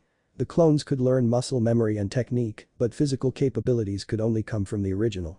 So he trained and trained his body to the condition it was in. His lean form did nothing to show off his strength. He had spent most of his life utilizing Kurama's chakra and infusing it with his body and chakra network. His muscle and bone density was off the charts. He could heal most minor wounds in minutes, major wounds in hours, and he could regrow limbs in a couple days. He found out that fact after he tried to use the Hiraishin with his father's jutsu formulae. Unfortunately, it rebounded and only his right arm up to the elbow actually moved. With Kurama's urging, he stayed put and waited for it to heal. He had enough clones to bring him food as his arm grew back a week later. Since then his healing factor had only grown. He knew he could heal most wounds, including what would be fatal to most people. That didn't mean he wanted to be hurt. He sat in the lotus position and took off his shirt. He flowed chakra into his skin and looked down at his chest. He had 2 new seals over each of his pectorals. They were some of the few he had perfected, each serving a different purpose. The one over his heart was a resistance seal. It increased his personal gravity by 4 times. He had another idea for his training, but it was conceptual so far. As for the other seal, it was a chakra limiter. Turned on its highest setting, he would look like a civilian to anyone that was watching. He made it to keep his massive chakra in check and out of view of prying eyes. He knew some of the Hyuga had it out for him. He was friendly with the current heiress, and he seemed to have the current clan head's favor as well. Hiding his abilities from them would only be beneficial in the future. He released both limiters and got used to the new feelings in his body. A pulse of chakra filled the air, and every sensor type in the village naturally turned in that direction, but just as quickly as it came, it was gone. Naruto drew in his own chakra and flashed through a few hand signs. He wasn't planning to actually use a jutsu, but he's been curious for a while about how each sign changed the flow of his chakra. Some assisted his nature composition, others increased his chakra flow. Different combinations enabled different things. Most jutsu that affected the outside world were elemental in nature. For the most part, non-elemental jutsu relied on using chakra on the inside or a conduit to extend the jutsu outward. It was why his father wanted to make the Rasengan into an elemental jutsu. The standard jutsu could only be used within a few inches of his skin. Though that was something he was trying to correct. As of late, he's been working on using his elemental chakra and shape manipulation at the same time. Wind release seemed to be the one that was closest to completion, but that was still far off. He made the dragon hand sign and felt his chakra lean toward wind nature. He breathed out a steady stream of it and it swirled in front of him. He opened his right hand face up and formed a Rasengan. He guided the wind chakra to his Rasengan and began to mix the two. The shape manipulation seemed to be the biggest issue. Simply put, elemental chakra sacrifices fine control for power, similar to the inverse chakra control theory. It had greater output, but maintaining control required way more concentration. He'd be at this for a while. When the jutsu broke down, he made a batch of 100 clones and sent them off to work on the basic kata for his weapons of choice so far. The curved falchion swords crossed across his back served their purpose, but he wasn't as proficient as he would have liked. Kakashi had started them early on mastering a weapon of their choice. Sasuke took to the sword like fish cakes to ramen. Hinata took up archery and oddly enough the spear.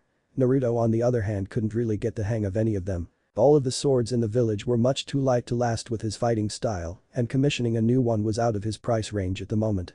The bow's staff couldn't handle his strength and chakra natures without shattering. Hammers were pointless, daggers didn't suit him. When he found a small weapons shop on the main road, the owner offered the short sword to him on a discount if he could actually hold them. He was confused, but he inspected the weapons. The blades were black metal that seemed to have a cracked pattern running up the edge. The guard looked like animal claws, and the handles were wrapped in red tanned leather. The pommels had loops big enough for him to put 2 fingers through. He assumed it was for the balance of the weapons. He reached for them and they fell into his grip. They were perfectly balanced, and they were heavy enough to match his strength. He gave them testing swings, and the shop owner grinned as he watched. "Okay kid, I assumed you'd be able to handle them. Keep 'em and leave. Come back when you can use 'em right." Like that, he was ejected from the shop and left to his own devices. He stopped reminiscing over the past and went back to his elemental transformation. Hours later, Kakashi came back with an unconscious Sasuke in tow. "Okay Naruto, Hinata, you two need to head home and get some rest." Tomorrow you'll be placed in teams. I wish you could all be on the same one, but that can't happen yet. Yeah, that would be great, but we get it. Can't have us being that overpowered from the start. Especially with the other options available. Naruto relented. Yeah, Kakashi-sensei, we understand. It'll give us the opportunity to inspire the other teams to get better. Hinata added. Kakashi gave them a warm-eye smile. He was quite proud of his cute little genin. They split off to rest for what would no doubt be a very eventful day. The next day, Naruto and Sasuke were annoyed and Hinata was trying not to commit murder. So Team 7 was Naruto and Sasuke as well as Sakura, the co-leader of the Sasuke fan club. Who of course was already trying to latch herself firmly onto Sasuke's face. Hinata on the other hand was placed with Shino Aburam and Kiba in Inuzuka. Kiba had already started flirting with the poor girl and she was already contemplating capital murder. The only question she had to ask was how to get rid of the witnesses. Okay class.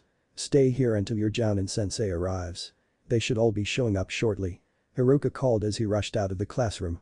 He'd seen that look on Hinata's face and it normally preceded her Jukin striking some poor fool who badminted her not-so-secret crush. As far as he was concerned he wasn't their teacher anymore so there was no need for him to handle the extra paperwork. Inside the classroom Sasuke was running all around the classroom avoiding Sakura and Ino who were once again competing for his attention. Naruto was laughing his ass off and Hinata had just paralyzed Kiba's vocal cords and arms. Akamaru seemed to be enjoying the silence. When Asuma Saratobi and Kurenai walked in on this disaster, they were tempted to turn around and try back later. If only they had listened to their instincts. Asuma tried to speak, he really did, but whatever he was about to say was interrupted when Sasuke ran behind his legs and stole one of his kunai. The terrified boy pointed it at his fangirls to ward them away. Back foul she beasts, you will not have my children today. Asuma looked at the child and realized one of the last Uchiha was clinging to his leg. He gave Kurenai a strange look. She just shrugged and stepped toward the girls. Okay young ladies. Settle down. This is no way for an aspiring ninja to act. The previously identified she-beasts turned on her and hissed. Yes, like actual snakes. Elsewhere, Orochimaru was working on one of his more obscure experiments when he suddenly felt a tingle at the base of his spine. He looked in the direction of the hidden leaf. It feels like someone is encroaching on my territory. Kabuto, remind me to find this interloper and put the fear of me into them. Noted Lord Orochimaru. A voice from nearby called back. Back in the classroom, he is our precious. They chanted in unison. We will not let the hag have him. Immediately Kurenai drew her own kunai with a look that told everyone she was ready to kill two small children. Nai, calm down. You can't kill the genin, dad would skin you alive. She seemed to regain her senses, but it didn't last long. Yes hag, learn your place and hand over the precious. Kurenai lunged, Asuma stopped her. Sasuke lost his meat shield and ran up the wall to escape. Naruto still laughed from his corner. Kakashi entered through the window and raised an eyebrow. Naruto, Sasuke and Hinata all snapped to attention and appeared at his side. Though Sasuke was still gripping his stolen kunai. Well, it seems like all of you are having fun. Should I come back later? The kunai in Sasuke's hand flew just past the man's face. Sorry, bad joke. Now Kurenai and Asuma, maybe you should grab your genin. We're burning daylight. The two nodded and got serious. Teammate Team 10. Come to me. They both called in unison. It took nearly a minute for the teams to assemble. Hinata being the first for Team 8 followed closely by Shino and a while after that Kiba. For Team 10 Choji dragged Shikamaru in front of the teacher as quickly as he could and Ino had to be dragged after she refused to leave Sasuke. Kakashi rolled his eyes. Team 7 get it in gear. I was almost on time, don't make me wait. Sakura looked at the man then her teammates who seemed to know who the man was. She took her place in the line with her teammates. Well then my adorable genin, I expect the absolute best out of you today. I'll meet you three on the roof. Without another word Kakashi disappeared in a puff of smoke. Well I guess we should take our leave. We already have our training fields ready. Asuma called. He and Kurenai led their students out of the room. Sakura watched them go and turned back to her team only to find them gone. Sasuke, you will not escape me. She shouted to the heavens. Sasuke shivered uncontrollably. Naruto kept trying not to laugh. Kakashi-sensei, I changed my mind. Can we please have Hinata back? There was much less chance of me getting raped on mission. Kakashi smiled. Sorry Sasuke. This is the will of the third and as such you have to deal with it. I can promise that I'll do everything in my power to train the fangirl out of her system. His visible eyes started to glow and Sasuke started laughing. Okay, I can live with this. Naruto just sat there waiting patiently and holding perfectly still. He didn't know exactly why, but in the scrolls his dad left him, it was mentioned to be important. In the year he's been practicing he's gotten good enough to do it for hours at a time. Kurama seemed to like the idea and had the child start mixing his demonic chakra with the child's and reaching a perfect balance in his system. He still struggled with doing both at times, but lately he's been stepping up the training by doing it while sitting on the lake on their normal training ground. On occasion he could feel a strange kind of energy being drawn to him, but whenever he tried to investigate, Kurama would send a painful jolt of chakra into his system. When asked why the fox simply said he wasn't ready yet. Naruto was currently having that feeling and pulled himself away. He trusted his partner, and if he said he wasn't ready he believed it. Naruto got an odd feeling and ducked low under a rock that sailed toward his head. See, this is why he shouldn't be on this team, he can't even pay attention when you're talking, sensei. He's just gonna drag me and Sasuke-kun down. Sakura screeched. My name is Naruto Uzumaki, but you already knew that.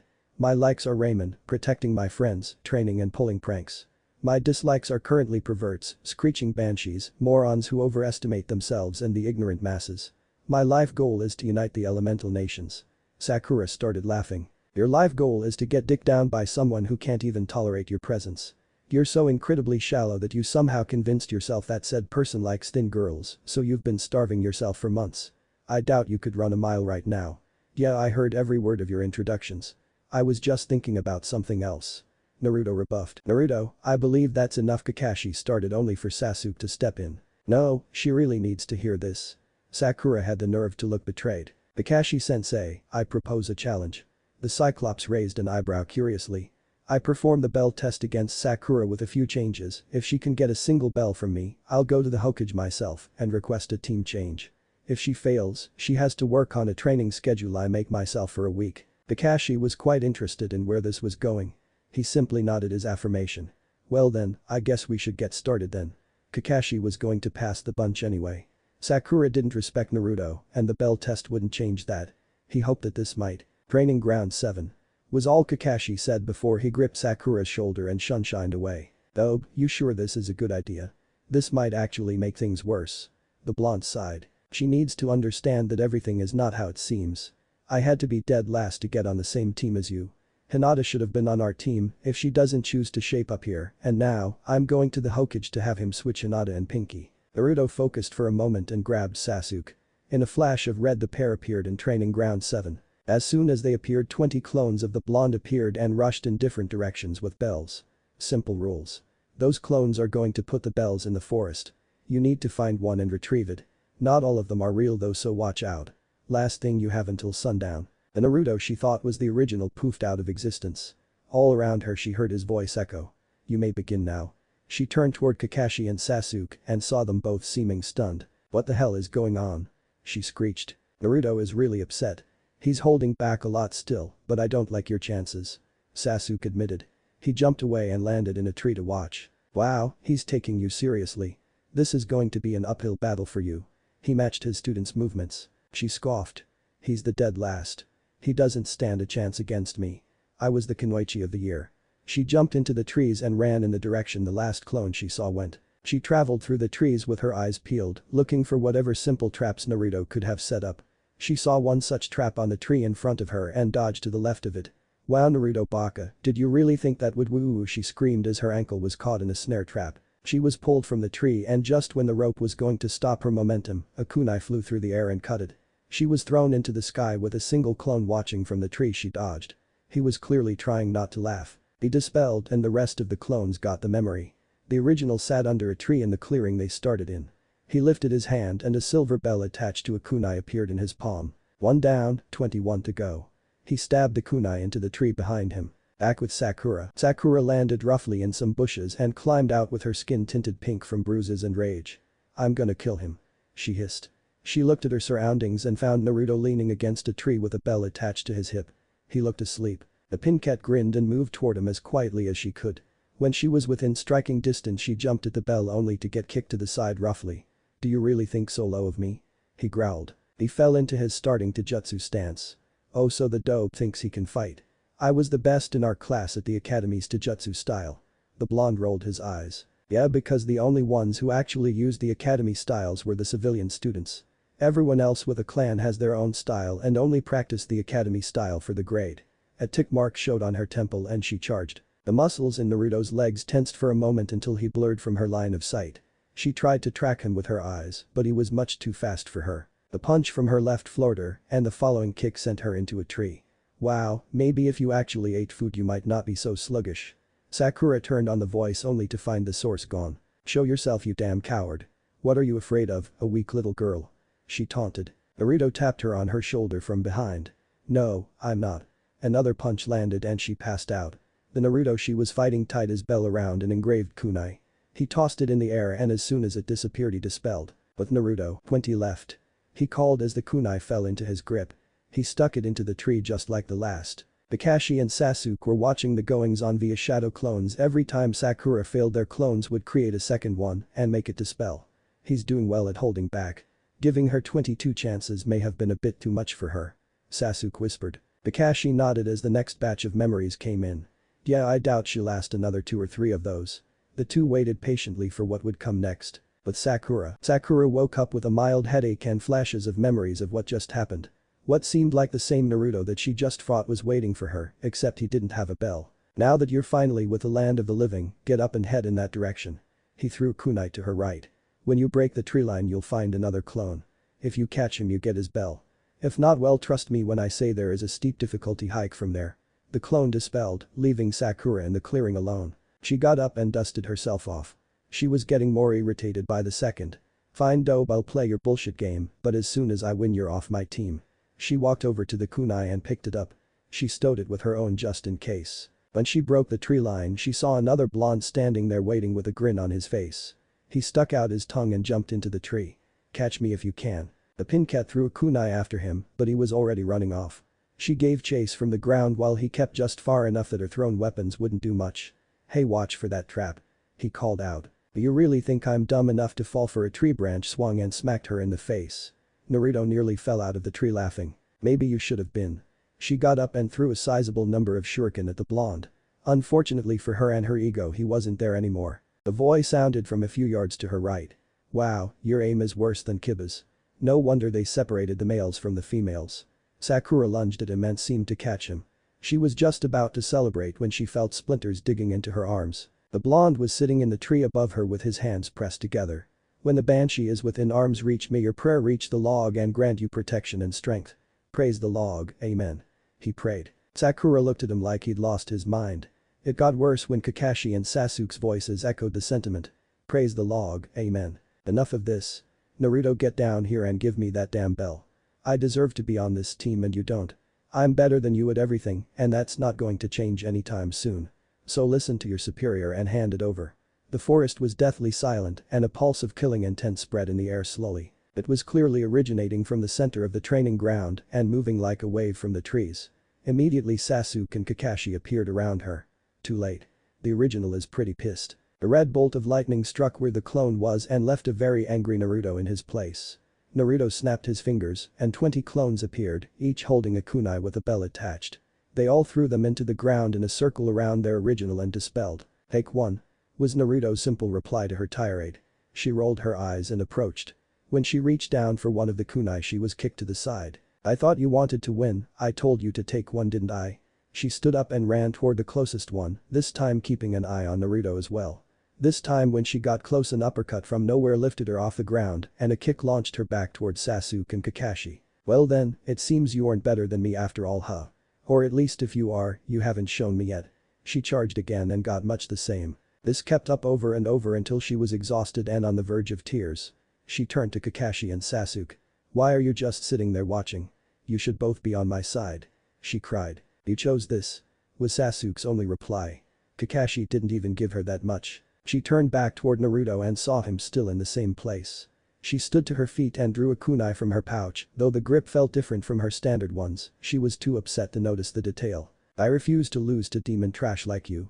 She shouted and charged, but she barely made it a few feet before Naruto appeared in front of her. He gripped her by the throat and pushed her against a tree. Well then, I think that answers my question. What about you two? Naruto asked. Yeah, this isn't going to work despite our hopes. I'll back your choice to the Hokage. He'll have to come up with another way to motivate the other teams. Kakashi answered. You know what I thought about this arrangement to start with. Let's just get this over with so we can become genin. Naruto nodded and flared his chakra. The other two grabbed onto him and they disappeared in a flash of red. In the Hokage's office, Hiruzen was sitting in a meeting with the successful genin teams. Unfortunately, there were a few complaints from teammate. Lord 3rd, I request to be put on another team or to have Kiba taken off of this one. Hinata said quite bluntly. She seemed perturbed about the child's presence. May I ask why Hinata? Teamwork is a very important aspect of these genin teams. The old man expected this, but he'd hoped it would have taken longer to get this far. He makes sexist remarks near constantly. He's tried flirting with myself and Kurenai-sensei since we made it to the training ground. He even tried to cop a feel when we were in simulated combat with Kurenai-sensei. When my sweater was damaged during the test, he remarked about my figure and gave away our ambush position to sensei.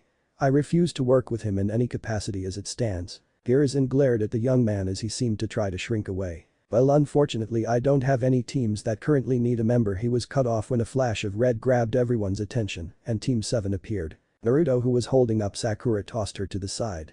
I want to request that Hinata-chan be put on Team 7. Hiruzen groaned and smacked his head on his desk. Are you fucking kidding me? I had this whole thing planned out. I expected some pushback but not to this degree. Naruto, tell me why I should consider this change. Naruto nodded. Pinky refuses to accept reality and will not acknowledge my strength. In doing so she has made teamwork and trust impossible between us. Her ability will do nothing but hold this team back. Naruto explained. Hiruzen was about to speak when Naruto continued. Besides this, I believe Kurenai would be a much better pick for her teacher. Sakura's chakra reserves are on the smaller side even for a female genin, but her control is exceptional. Kakashi-sensei is adept in teaching jutsu, hand-to-hand combat, and bloodlines. Low reserves and high control make for very good genjutsu specialists. After some time she might even become a competent medic. Along with this, I must question the way this system is supposed to work. Kakashi is the perfect teacher for Sasuke, Hinata, and myself. While Kurenai and Asuma-sensei's student skills will be stifled under their teachers. I think joint training between the Jounin sensei would benefit everyone here. Hiruzen looked up at the boy and frowned. How the hell did you know my plan for this year's batch of genin? The blonde tilted his head curiously. I didn't. I just thought I'd voice my opinion on the matter. So can Pinky switch with Hinata or what? Naruto grinned at the man. He knew he had him cornered and there weren't many choices in the matter. Sakura was stunned into silence. She wanted to argue against Naruto, but the blonde actually argued for her skills in other areas. She knew her talents would make her a great genjutsu and medical specialist, but to have someone lay out the path to her made it more real. I suppose I have no choice unless either Jounin sensei can come up with a compelling enough argument to change my mind. He opened the floor to the Jounin. Naruto's argument holds weight. I stand by my student's decision. Kakashi replied. Why not trade Sakura for Kiba? He would be a better fit than Hinata, going off of Naruto's previous points. And on a team full of males he wouldn't have the misogyny problem. Asuma added. But we lead back to teamwork and trust. Kiba has the same attitude toward me that Sakura has. Besides, Hinata-chan has bigger reserves than Kiba already by far. The blazed tone in his voice betrayed the words he spoke. What do you mean she has larger reserves? Kurenai couldn't resist asking. Kakashi, Sasuke, you two would be the best judges of it right now. Only the two named got the underlying meaning behind it. Sasuke activated his Dojutsu and glanced at the two. He pointed to Kiba. Mid-genin reserves. He pointed to Hinata. Mid to high chunin reserves. The difference between the two was massive to say the least. For those here who don't know. To put it in relative terms, say an average civilian had 100 units of chakra. The average genin would have close to 1000. The average chunin would be right around 2500. The average jounin would have 5000 and the average elite jounin would have right around double that. If I remember correctly, Sandium Sama in his prime was close to 20,000 units. The second and first were probably more and the fourth was close to 25 when he died. Kakashi added. Damn, that's absurd. Is there a way to measure our reserves? Choji piped up. Yes, but that will have to wait for another time. My plan for joint training should be set up in the next few weeks or so while you all get used to teamwork training. I'll be sure to requisition the measurement device from the R&D department. Now onto the matter at hand. Naruto, I see the merit in your suggestion and I approve. Team 7 now consists of the Jounin Kakashi Haddock and the 3 genin Naruto Uzumaki, Sasuke Uchiha, and Hinata Hyuga. Team 8 is the Jounin Kurenai Yuhi and the 3 genin Shino Aburam, Kiba Inuzuka, and Sakura Haruno. These team placements will remain unless something happens to make me change them. Hiruzen declared. Naruto let out a sigh of relief despite the glares he was receiving from Sakura. That's so funny, forehead, you weren't even on Sasuke-kun's team for a day. The only other blonde in the room teased. Naruto turned on her in a heartbeat. I wouldn't talk so much if I were you. I hope Asuma-sensei has a plan to whip you into shape soon. From what we all saw in the academy, some of the Chunin and Jounin in the village have a Deadpool on this batch of genin, and the odds are you or Sakura go first. That shut the girl up. Hiruzen looked over his Jounin only to find them all looking away. Kakashi hit the blonde over the head. We only let you in on the Deadpool because you put 10,000 Ryu on yourself. All eyes shot to the blonde. Hey, someone's gotta pay for my funeral. Naruto said with a smirk and surprisingly warm eyes. He looked at everyone who had mixed looks of sadness and pity. Hey, if I'm gonna bankrupt the old man, it'll be feeding my ramen habit. Or maybe on some really cool weapons. He turned on the old man. Speaking of Jiji, I need to find a really good weapons shop soon. The Higurashi shop won't even let me in until I get used to my swords. You promised if I made genin you would get me a custom weapon of my choosing. Sarutobi groaned and pulled a scroll from his desk. Yeah, Brad, already ahead of you. That scroll has them and the instructions on their use and maintenance. Don't break them, it was expensive. Naruto grinned and stowed the scroll away. Okay, now if that's all, I have a bunch of new paperwork to handle. Everyone can go home except for Kakashi. There's something we need to discuss. Yes, Lord Hokage. They all called in unison before leaving. As soon as they left, Hiruzen waved his hand and the hidden Anbu left the room and guarded the door. They pulsed his chakra to activate the privacy seals. I've received word from Jiraiya, things are worse than we could have predicted. Hiruzen's tone was serious and Kakashi was alert. How bad have things gotten? At his earliest estimation it'll happen around the Chunin exams. Kakashi was shocked. Why then of all times? The Cyclops asked. Because his publisher has been more strict as of late. He won't let the next Icha release until it's perfect. The two men wept, the tear of a pervert denied. We must stay strong until Lord Jiraiya blesses us with his works. Kakashi chanted. The two men nodded with conviction and sat together in silence. If anyone saw this, their estimations of the men would drop immediately. Oh, and Orochimaru is planning an invasion for the Chunin exams as well. We should probably prepare for that as well. Hiruzen added. The next day, Naruto found Hinata in the village and took her to his and Kakashi's private training ground. Okay Hinata, I know you're wondering why I brought you here. Simply put, I'm going to unlock your elemental nature chakra. Her eyes widened for a moment after remembering how Kakashi did it, but she knew Naruto wouldn't hurt her unless it was necessary. Don't worry, the method I taught Kakashi was the first draft. I've since perfected it. I'm going to inject elemental chakra into your system and manually guide it through your body so you can get a feel for it. You'll have some minor discomfort at first, but no pain. She smiled up at the blonde. I trust you, Naruto-kun. She immediately laid back and lifted her shirt. She was blushing intensely, but so was Naruto. He laid a gentle hand on her stomach and focused water chakra into his palm. My control is still a bit rough, so I'll have to take things slow. Once you get it down, you'll be much better at this than me. He admitted. A pulse of foreign chakra entered her system but didn't move. Naruto took a breath and made a half-ram hand sign with his left. With his right he extended his pointer and middle fingers and placed them over where her chakra core was. He activated his Sharingan and saw the flow of chakra in her body.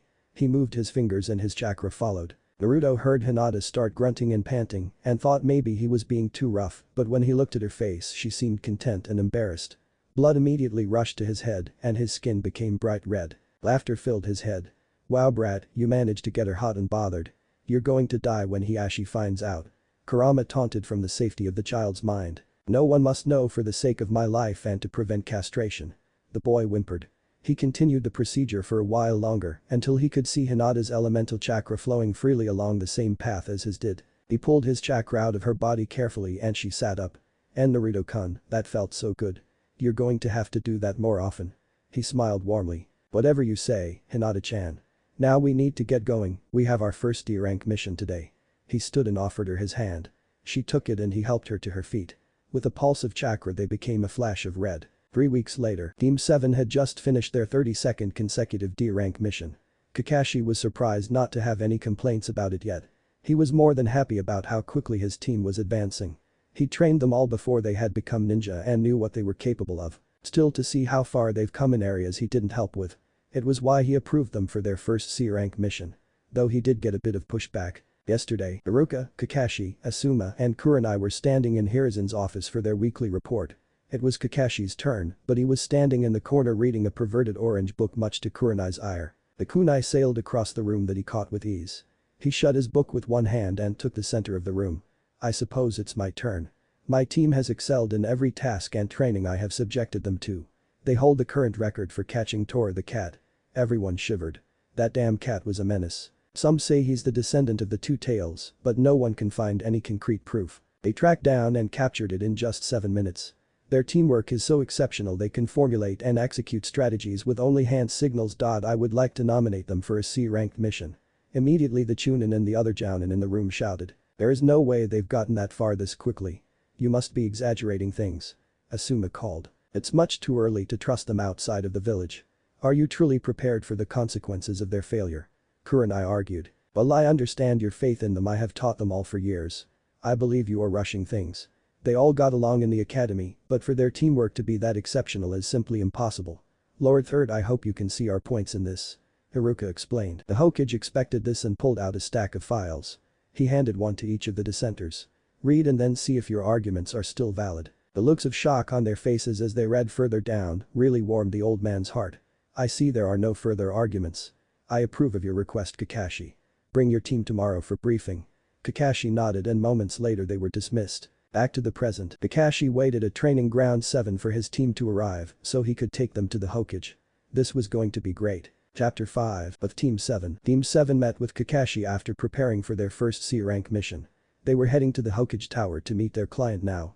Everyone was already mission ready, and with this team on this mission they had very little to worry themselves with. They entered the tower, and Kakashi noticed the usual glares the blonde on his team was getting. Sasuke and Hinata noticed as well, but were already used to it. Naruto just continued walking with his head held high. They all made it to the Hokage's office, and Naruto pushed the door open. When he did though, he was faced with a wave of killing intent. The whole of Team 7 just walked inside unbothered. Uzumaki, you'd think by now you'd have learned to mind your manners and knock. Danzo Shimura called out. The blonde grinned at the man and ignored him a moment later. Hey Gigi, I see you're entertaining another civilian again. I hope it wasn't too important. The killing intent in the room increased. That's impressive for a retired ninja. Wanna see mine? Naruto called only to be stopped by Sasuke and Hinata. They moved faster than two genin should be able to and physically held the blonde back. The hidden Anbu in the room were beyond confused. What the hell was this brat thinking? This was Danzo fucking Shimura, the Warhawk. Picking a fight with him even though he's retired most certainly meant death. Danzo, you're dismissed. I must speak with my ninja. Danzo grumbled and left the room, but not before he aimed a ridiculous amount of killing intent at the blonde. Only instead of getting him to cower in fear, the blonde scoffed. Good try, maybe if you were still in your prime you might have made me sweat. Naruto taunted. He shut the door behind Danzo and the meeting began. That guy's such a. It's a wonder that anyone likes him at all. He smiled. I don't know many people who do. Now onto your mission. You'll be protecting a bridge builder from the land of waves. He's going to be here in a moment. Your mission will be transporting him back and protecting him and his family until the bridge is built. The Sandaime explained. The door swung open and a drunk stepped inside. Atazuna, perfect timing. This will be the team guarding you. Jounin-sensei Kakashi Haddock and his genin team Naruto Uzumaki, Sasuke Uchiha, and Hinata Hyuga. The bridge builder looked over them with worry in his eyes. Really? One real ninja and 3 brats? I thought Konoha was better than this. He complained. Naruto sent a knowing look to Kakashi and the rest of the team as well as a hand sign. They all nodded and Kakashi smiled at Tazuna. Well Tazuna, you should have nothing to worry about.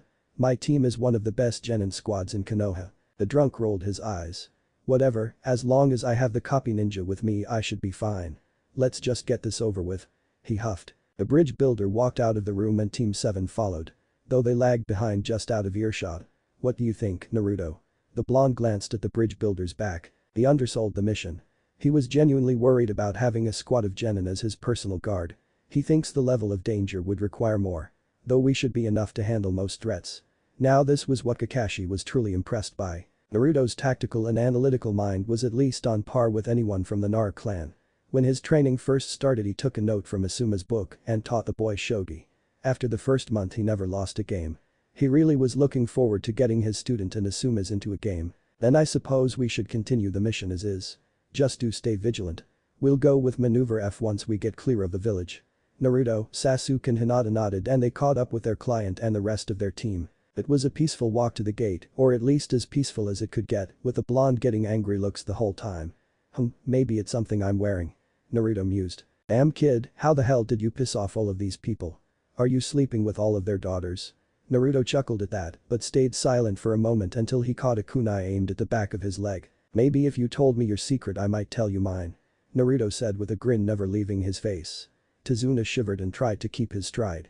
They made it to the gate with no more incidents and began signing out for long-distance travel. Kakashi left it to the genin, and Naruto filled the form for the jounin and the client. When everything was done and they walked out of the gate, Kakashi spoke up. Team maneuver F. Nothing else needed to be said. Naruto flashed away, Sasuke took point, and Hinata positioned herself just in front of the bridge builder. Boy copy Nin, what the hell is maneuver F and where did Blondie go? Said copy Nin looked at the man with an eye smile. Naruto is where he needs to be and it's just our guard formation.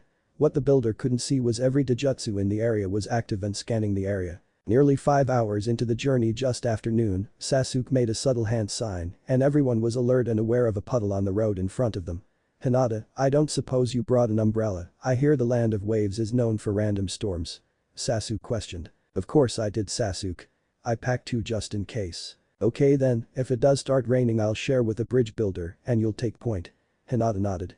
They stepped over the puddle and as soon as Kakashi was over it, he was wrapped in a chain and split in half. Immediately Sasuke took his place next to the bridge builder and Hinata moved forward. Their conversation from before was code to establish positions, the amount of enemies, and combat roles. 2 enemies in the puddle. Sasuke would be mid-range support and Hinata would be the close-range combat specialist. Wow, you'd think you'd get better protection from the copy Nin, one of the next in line to take Konoha's hat. One of the ninja taunts. Seriously? If this is the best that village had we could have just killed him inside the walls and let them take the fall. The other laughed. Sasuke stood ready, a kunai in hand and a handful of shuriken in his other. Hinata fell into her juken stance ready to cause some severe pain. Kakashi, who was watching from a tree nearby, was impressed. He was ready to jump in at any time, but he doubted he needed to. An argument breaks out between the 2 attackers. I want to kill the fresh little genin, you got to do it last time. The one with 1 horn on his head argued. Bullshit I did, you got the last 3 batches. The 2-horned nin claimed. The 1-horned ninja seemed to think over that for a second. You know that does sound familiar. Look, how about we settle this the usual way? They both seemed to agree on this. Seemingly in an instant they're both sitting down and playing rock paper scissors. Hinata and Sasuke didn't waste the opportunity. Hinata rushed forward toward 1 horn and caught the man off guard. Sasuke on the other hand charged his shuriken with lightning chakra and sent them toward 2 horns. This separated them and gave the genin the room they needed to work. Oh, an impatient bunch. 2 horns started. Well then I guess we'll split them this time. He turned to his brother only to see him struggling against the young girl. He didn't have time to do anything to do about it as an unnerving whistling made him dodge left. A charged shuriken that he thought he dodged before circled around. 2 horns looked at the genin they came from and grinned under his mask. Time to die, kid. He moved in for the kill. Sasuke flashed through some hand signs. Fire style. Phoenix flower jutsu. Small balls of fire flew from his mouth and bared down on his attacker. The man was startled but saw a gap in the technique. He charged through it and barely got through. Unfortunately he was met by the kid weaving more signs. Fire style. Fireball jutsu. Oh shit. The fireball sailed forward and 2 horns had nowhere to escape to. But Hinata, the Byakugan user, was easily holding off the Chunin level ninja. She was on the offensive and 1 horn was too surprised to fight back properly. She threw a juken strike at the man's shoulder. The attack landed and his arm went limp. Only Kakashi saw exactly what happened. When she landed the strike she curved her pulsive chakra down into his arm and closed off all of the tenketsu there. He was glad Naruto convinced him to teach the girl the Rasengan. What the fuck, you little bitch. I'll kill you and enjoy your body when I'm done. Hinata remained firm in her stance and waited. The man lashed out with a chain from the gauntlet on the man's working arm in an attempt to end her, but she simply batted it away. He kept trying, using each attack to close the gap. He had no option but close combat. With 1 arm he couldn't make hand signs. He finally got close enough to do damage, but that meant she was in the same position. He swung a wide punch only to have the girl duck under and swing around behind him. She aimed a juken strike at his chakra core with a lethal amount of chakra. The attack landed and immediately the man dropped dead. Blood leaked out of his mouth, nose, eyes and ears. Hinata shut her eyes and pushed down her nausea. Now was not the time. She looked towards Sasuke and saw him in a similar position. Back with Sasuke, the Uchiha knew right away his opponent replaced himself with a log out of harm's way. His blood boiled. You made me burn the holy log. I'll make you bleed. 2 horns charged again for what he though was the kid's blind spot, hoping to kill the bridge builder and get away. Unfortunately, as he swung his hand to kill the man, it stopped inches away from the bridge builder. 2 horns tried to retreat only to find his body couldn't move. What the hell? He looked down and found all of his limbs bound by ninja wire. He felt the tension of another strand wrapped around his neck. It seems you're out of time. So tell me who sent you and I'll take you into Konoha custody. The enemy nin sneered at him. You don't have the balls to kill me. Sasuke reached up and gently tugged on a strand of near-invisible wire. Blood trailed down Two Horn's neck. "Don't make me ask again." "Fuck you." Sasuke simply gripped the wire tighter and pulled, severing the man's neck and removing his head. He held down his lunge, but it was a struggle with the blood spraying around him. Kakashi rejoined them in the clearing. The mood was somber, but they seemed to be doing well despite everything. "Okay, you two, I'm very impressed by your actions throughout the situation. Sasuke, your planning and sensory ability saved yourself some time and effort in preparing. Your use of ninja wires has gotten better." He turned to Hinata. "As for you, your skill with your clan's techniques are exceptional. Your chakra slapping was precise as usual, and your decision-making made your fight quick. For both of you, this is your first kill.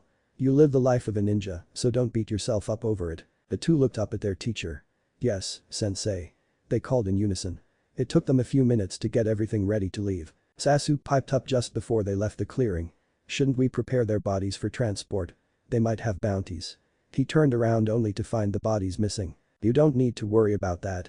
You'll both get the pay for a C-ranked bounty." Both Hinata and Sasuke were in a mild state of panic. They knew it had to be Naruto who did it. What scared them near senseless was they didn't detect him in the first place. They continued their walk in silence for a while, still on high alert. A single kunai flew through the air and Kakashi caught it simply. There was a note attached that he read and burned a moment later. "Sensei, is everything alright?" Hinata spoke up. The Jounin made a hand signal and the two genin closed ranks around the bridge builder. "We're going to stop here for a while and discuss something. Tazuna-san, please stand by while everything gets set up. We're going to head to a clearing a short trek away from the road." The genin nodded and began walking to the clearing with their client and finished the mission. When they got there, Naruto was sitting with a dozen clones hinged into Jounin and Anbu from the village. All of them were hidden in the woods until after the demon brothers were killed. The pair was surprised by his presence. "I sent 2 clones to drop off the bodies for the bounties. Lord Third should have them ready by the mission's end. I have another ready to go back to the village with a report on the increased mission difficulty. Should we abandon the liar to his devices, sensei?" Naruto reported. "Send the clone and wait for Sandame's reply. For now we'll set up a temporary camp here. Naruto, I want you to be our scout, check the path ahead and around us." Sasuke, Hinata started setting up. "Don't use anything you can't pack up at a moment's notice. Keep alert, rookie ninja die all the time from letting their guard down when they think they're safe."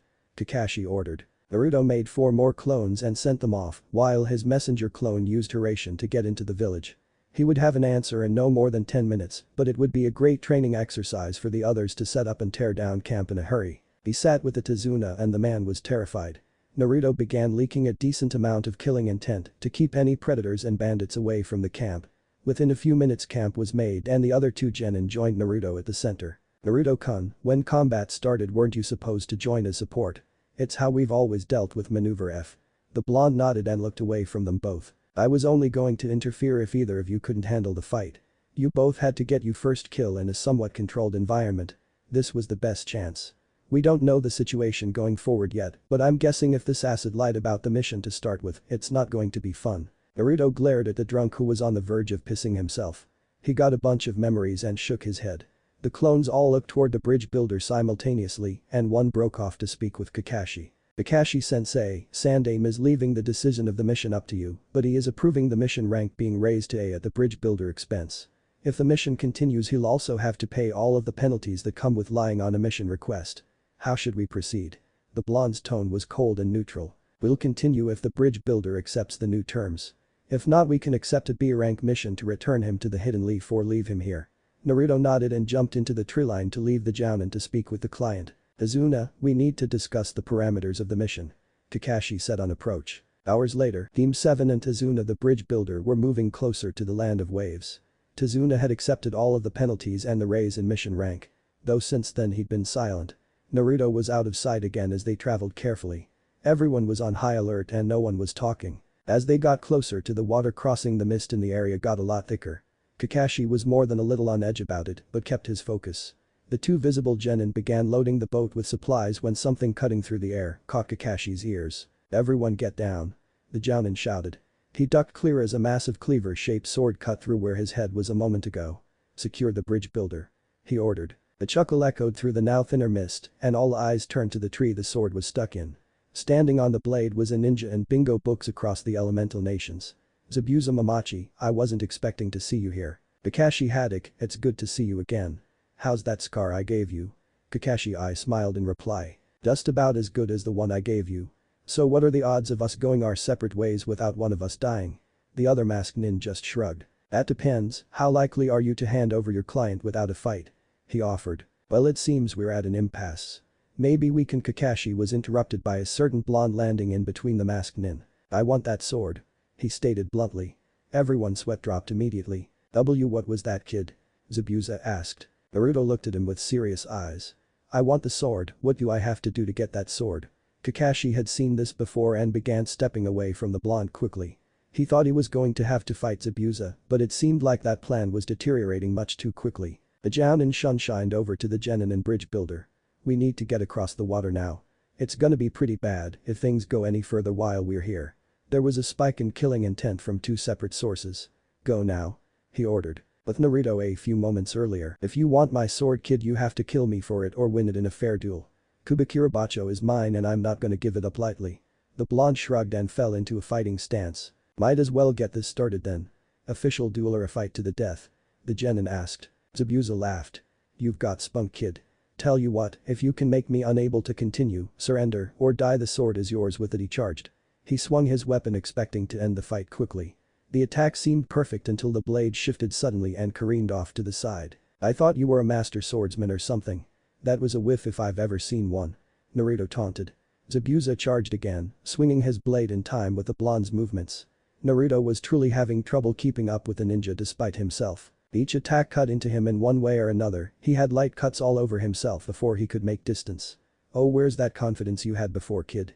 Zabuza moved again, swinging wide. Naruto tried to dodge into his guard, only to receive a staggering kick to the side. The blonde tried to recover only to get smacked with the flat of his opponent's massive blade.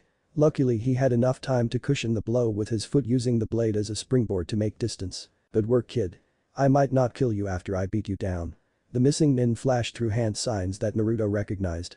Water style. Hidden mist jutsu. The mist grew thicker and Zabuza's presence completely vanished. Okay, kid, time to die. It was at that point Zabuza realized something.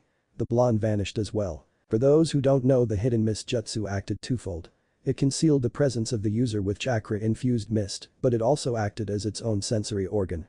Any disturbance told an experienced user exactly where his opponent is. For Zabuza though, he took it to a new level. Making it a literal sensory organ. He could feel and manipulate the mist at will. The problem in this case was Naruto's own use of the jutsu, as well as the silent killing technique. What Zabuza hadn't noticed during the fight was Naruto's clones hinged into things and lacing his own chakra mist into the air. So this is what this technique can really do. We're both flying blind here, but I have a distinct advantage. A kick came out of the mist that Zabuza barely had a chance to block. I can feel your emotions. The hatred, rage, pain and betrayal that sits stewing under your skin. As long as you feel anything at all. I can find you. Naruto taunted, his voice echoing off the mist in every direction. Zabuza felt the cold chill of death creep up his spine and dodged as a kunai that shouldn't have been able to move that fast almost took his head off. Instinct and reflex was all he had to rely on at this point, and it was only just keeping him alive. Suddenly everything changed. Wind style. Great vacuum emergence. A massive pulse of air pushed all of the mist out of the clearing, leaving Naruto and Zabuza facing each other. How about we take off the kid gloves? I want you at your best. Zabuza growled and released his killing intent only to feel it matched by the genin. Well, let's see how long you last, brat. Zabuza shouted. In an instant the missing nin was next to the blonde, bringing his massive blade in for the kill. Naruto rolled to the side and sent a kick at the demon of the mist's ribs. Zabuza, in what seemed to be an impossible move, blocked with a blade that just impacted the ground. The Jounin used the weapon as a pivot point and swung around for a devastating kick. It landed and the Naruto that was standing there exploded and launched him away. Zabuza flashed through some hand seals and 3 water clones appeared around where he landed. 5 Narutos came charging from the treeline at the demon and his clones.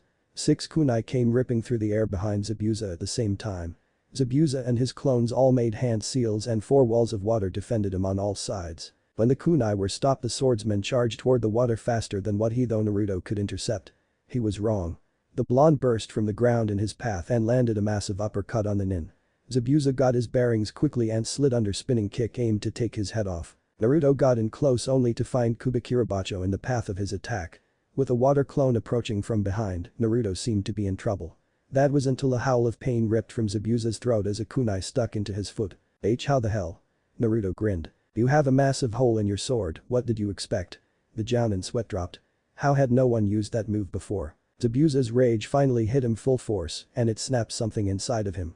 A strong wave of chakra flowed out of him and he swung Kubikirabacho from an impossible angle, catching the blonde off guard. He gripped the kid around his sword, ignoring how his own sword dug into his arms. "Fine kid, I wanted to make this fair, but I see I shouldn't have underestimated you." A clone was there in an instant and already down with the hand seals needed. Water style. Water prison jutsu. The blonde was trapped completely in a dome of water too thick to allow him to move. He struggled, but no matter what he tried nothing helped. "Time to die, brat." Zabuza exclaimed as he reared back his sword ready to end this farce once and for all. Naruto had hoped he would win, but it didn't seem to be in the cards. It was time to face facts. He wasn't able to beat a Jounin without his more special tricks. It was a good thing he had a few trump cards to play. The blade cut into the sphere of water and stopped against something. Zabuza was growing tired of entertaining this child and put everything he had into that swing. That was why he was stunned when the sword didn't cut clean through. He looked into the water and was met with a pair of dark blue eyes, each with 3 tomo. His sword was being held by the child now wearing a pair of clawed gauntlets that unsettled the large man. The burst of chakra disrupted his water prison and a single punch he could barely follow with his eyes sent him and his clone flying. It was only when he landed did he realize the blonde still had Kubikirabacho. With a maneuver that shouldn't be as easy as it was. The blonde launched the sword over to Zabuza. "I'm going to beat you now." The blonde said plainly. Not like a threat or a promise or anything that held emotional weight, but as if stating a fact. Zabuza felt his end coming and began to regret picking this fight. How was he to know a 12-year-old would be able to match and surpass him as such? 3 kunai ripped through the air and intercepted an equal number of senbon aimed at Zabuza. "Leave and I won't kill you. This fight is getting fun and I won't accept any interruptions." Naruto ordered with ice in his tone. The hunter nin appeared ready to fight. "I must apologize, but this man is my target and his death belongs." The hunter nin was interrupted by a wave of killing intent that nearly sent them to their knees. "His death is mine, as is his sword and bounty. Leave or you'll die as well." No change in his tone or mannerisms. He was going to end this. "Now come at me with all you have left, Zabuza, and die like a swordsman." The hunter nin gave up the charade and stood protectively in front of Zabuza. "You'll have to kill me first." The cold look in the blonde's eyes as he disappeared told the nin everything. The moment they had chosen to reveal themselves was the moment their fate was sealed. Naruto was next to Zabuza when an explosion of massive proportions went off. The genin had enough time to get clear before he took the brunt of it. When the dust cleared, Naruto was left alone with a mildly hollow victory and a hollow prize. This seemed to be a final solution of sorts. Zabuza would risk a self-destruct jutsu to save himself, but it seemed the nin hadn't had the time to collect his sword. Now Naruto had what he wanted, but he hadn't earned it. Not yet at least. The blonde strapped the weapon across his back and started walking in the direction of the land of waves, not stopping when he reached water. This was an utter disappointment. He didn't notice at the time a new voice in his head calling for blood. Elsewhere at the same time, "God damn brat, how could he have pushed me that far?" Zabuza raged as the hunter nin began nursing his wounds. "Haku, how long until I can fight at full strength again? I'm gonna kill that brat and get Kubikirabacho back." Haku removed the mask he was wearing and showed a face with very feminine features. "You should be back at 100% in a week, Lord Zabuza, but you'll need as much rest as possible." The missing nin sneered but accepted this. "Fine, a week's worth of healing and a week's worth of training should put me ahead of the brat. I'm gonna skin that little shit next I see him." Of Team 7 and Tazuna, "Kakashi-sensei, shouldn't you go back and help Naruto-kun? I know he's strong, but even still against a Jounin-level opponent, he might not survive." Hinata asked. "He might get upset at me for telling you this, but Naruto is a lot more than he seems. There's a reason I told you we should move ahead without him. If we would have stayed, you all would have been in danger if he lost it again." The Jounin explained. "What do you mean by that, sensei?"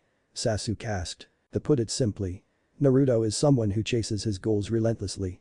If faced with a challenge, he will find a way to surpass it no matter what it takes. His biggest trump card though, is very unstable. If he lost himself to it, he wouldn't be able to tell between friend and foe, Kakashi expressed. It wasn't entirely the truth, but it would keep them from asking questions about his nature until the blonde was ready to tell them. It made the Jounin remember the last time Naruto had to use the fox's power directly instead of combining their chakra. The last time he faced an impossible task, when we found him he was in a bandit encampment surrounded by corpses and body parts. He was mostly unharmed, except for severe chakra exhaustion and a missing finger that seemed to be self-inflicted. A terrifying silence fell over the group, each with different thoughts racing in their heads. Still they all came to the same conclusion. Just what is Naruto Uzumaki? The rest of the walk was entirely uneventful. Talking was kept to a minimum, and it wasn't until they made it to the bridge builder's home did Naruto show himself. All eyes went to him and saw the minor wounds on his person and the massive sword on his back. "Dope, did you really?" Naruto shook his head. "No, he had a phony hunter nin interfere so they could make an escape together. I almost had him, but he slipped through my fingers." The blonde seemed upset, and every ninja there knew him well enough to know why. Naruto is a man of his word above all else. If he gives his promise he will not break it. If he accepted a swordsman's challenge and it didn't end under the specific conditions set, it would be seen as a loss. More likely than not the genin would refuse to use the sword in combat until Zabuza was dead or admitted defeat. Sasuke stepped up and offered a fist bump to the blonde. Naruto chuckled and accepted the gesture. "Okay dope, since you have the thing, might as well learn to use it. We'll have a lot of free time over the next few weeks if what Kakashi says is true." Hinata stepped next to her crush and put a hand on his shoulder. "I'm glad you came back uninjured." A moment later she floored him with a punch to the head. "If you ever worry me like that again, I'll use you as my Tenketsu body model again." Naruto wept from his position on the ground. "Why me, Log, forgive my previous sins and grant me mercy from my torment." Everyone around sweat dropped and Kakashi tried not to laugh. Maybe we should get back to my place where we can discuss things," Tazuna offered. The group looked at the man and Naruto stood. "Lead the way then," Kakashi replied. They arrived at the house and the ninja looked over the place. "So Tazuna, where will we be staying while we protect you?" Kakashi asked. The bridge builder pointed at the house. "I have plenty of room here. Just keep your hands away from my daughter." Naruto rolled his eyes and walked over to the house and pushed the door open. Immediately he was pulled into a massive hug by a beautiful young woman. "Dad, welcome home." She stopped and began feeling the young man in her hold. "You're too ripped to be my dad." She pulled away to look at his face. "And you're way too handsome to be my dad. Mind telling me your name and why you're here?" The cold chill ran up everyone's spines at that moment. Fear gripped everyone as they turned to see a certain Hyuga with her Dojutsu active as she slowly dropped into her Jukin stance. No one wanted to move from fear of getting her off. Naruto simply flashed next to her and raised his hands. Her body twitched slightly, but she made no other notice of the boy's movement. "Hinata, it was an accident. She didn't mean anything by it." Her blank eyes turned and met his. He leaned down and whispered something. In an instant her face became bright red and she passed out. He caught her easily and walked into the house. "You guys coming or what? I already defused the Hinata bomb." Everyone sweat dropped and followed the blonde into the room. "I don't get it. Sometimes he impresses me, sometimes I pity him, and other times I want to strangle him," Sasuke grumbled. Naruto sat Hyuga in a seat at the dining room table and took the seat next to her. The rest came to join them to discuss the security rotation and training schedule. They were all sure things wouldn't stay this peaceful for long. But the more information they had the better it would be in the long run. "So tell me how things got this bad," Kakashi requested. One long explanation later. So just to recap. This rich guy named Gato came in with smiles and good intentions until he practically owned the land of waves. Then he cracked down, brought in the thugs and took over. Now he makes all of you pay insane taxes and if you don't you suddenly disappear. Hinata started. Azuna and Tsunami just nodded. "And you undersold this mission because you couldn't come up with enough money for the A rank fee," Sasuke continued. Tazuna looked away embarrassed. "So now your only option is finishing your bridge so you can become a major trade route and run Gato out of town. I can commend the thought process, though I do disapprove of underselling a mission that could have gotten any of the ninja in my care killed," Kakashi scolded. "Well, that only leaves one thing to discuss," Naruto began. Tazuna and Tsunami were on the edges of their seats. If these ninja left their last chance at escaping this hell would leave with them. "Where can we train around here?" Naruto finished. Everyone in the room took this in and sweat dropped. This kid sure does know how to kill all of the tension in a room. Tazuna thought. The bridge builder couldn't help but laugh. "There's a nice secluded stretch of woods a quick jog north of here. I can show you in the morning." Naruto nodded and the discussion of guard rotation started. Naruto and Hinata will take the first rotation. From 7 until lunch. After lunch me and Sasuke will take over. Any time you aren't on guard can be spent training but do be sure to rest. If anything happens you don't want to be fighting chakra exhaustion and another nin," Kakashi warned. The front door swung open and a kid no older than 10 walked through the door. He looked over the table and scoffed. "So instead of ninja you brought back a pack of kids. Wow, I feel safer already," the kid taunted. He started to walk away but was stopped when a chill traveled up his spine. He turned slowly only to meet eyes with Naruto. He was frozen as the ninja's cool blue eyes met his deep black. "Who'd you lose?" were the only words out of Naruto's mouth. The child didn't know what to say.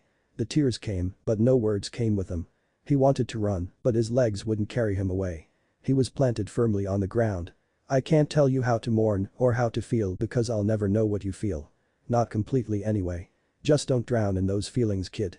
As long as you can keep moving, there's hope. The blonde said simply. Naruto's gaze softened and the kid was finally able to move. He still didn't. He continued to stare at the ninja who had told him something he felt he needed to hear. He had a lot to think about. Naruto grinned and let the kid run off up the stairs. When the Jinchuruki finally turned around, he was faced with a bunch of shocked looks and one very sad one. Is there something on my face? Like that he did it again. Any tension went out the window in an instant. Seriously, dope, you just keep surprising me. Naruto smirked and went back to his seat. Well, I'm not Konoha's most unpredictable ninja for no reason.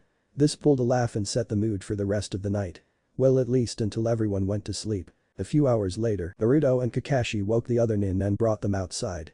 There's been an update to our mission. Kakashi started before giving the floor to Naruto. After relaying a message to Lord Hokage, we've been ordered to eliminate Geto and all of his associates. This is to be done at our earliest convenience. I have already used my clones to scout the target's property. The blonde pulled out a meticulously drawn floor plan. I've mapped out all of the primary and secondary exit and entry points. All secret access tunnels were located as well. He's overconfident, he only has guards on the main property, none of the tunnel exits are guarded. A full-on assault would be the most effective way to end him and those who follow him. He explained. Are there any surprises to look out for? Hinata asked. Knowing Naruto-kun's luck, this will either be just as easy as we expect or so disproportionately hard that if and when we do finish this mission, we'll be legends in this region forever. If I had to guess, after Geto sees what happened to Zabuza, he'll probably order a couple ninja from one of the villages for some help. I'd have to guess there'll be special jounin ranks at the lowest. Sasuke looked mildly worried. Do you think we'll be ready for that? Even with all of our training, I'm pretty sure it would take me and Hinata to take on one. Akashus looked at them. You aren't yet, but you will be. Naruto, you'll be guarding the bridge builder alone in the morning. I was going to have you show Hinata how to get better control of her elemental chakra. Instead, I'll be working with them both on the jutsu I gave you, increasing your reserves and control. Kakashi instructed. Are you going to be okay all by yourself, dope? I'd hate for you to get lonely out there. Sasuke teased. The blonde put on his best depressed face. Kakashi-sensei, don't leave me alone. Please at least let me have my Sasuke-kun. Naruto said in his best fangirl impersonation. A visible shiver crawled through Sasuke as he stepped away. Okay, point taken, I'm sorry. Naruto nodded. No big deal, team, this mission has given me plenty of blackmail material. If you step out of line, I'll start selling them to the fangirls in the village. Sasuke appeared in the corner in the fetal position, rocking himself back and forth. No, please, no more fangirl raids. The last time Sakura and Ino nearly took the underwear I had on for a trophy. Naruto nodded once. I'm just kidding, team, they couldn't afford my prices anyway. The Uchiha looked up at him and calmed down. Sasuke seemed to calm down a fraction, but the idea of Naruto selling pictures of him for petty revenge sparked something in him. This would be the beginning of a lifelong prank war. Naruto-kun, where'd you put that massive sword? Hinata questioned. The Jinchuruki flipped over his palm and a seal was painted on. He made the half-tiger sign and the massive sword appeared in a puff of smoke. It's just a stopgap measure until I can write up a full, more permanent seal. He explained. There were so many questions, but neither of the genin felt like bringing any of them up. We'll discuss this further in the morning, get some rest. Training starts at 7. With that, Naruto and Kakashi disappeared, leaving the other two to get into the house silently. What if Naruto is the reincarnation of the Sage of Six Paths? Thanks for watching my video till the end. If you enjoy this content, then do consider subscribing to my channel and leave a like if you guys need the next part, comment down, and thanks for watching the video and see you guys in the next video.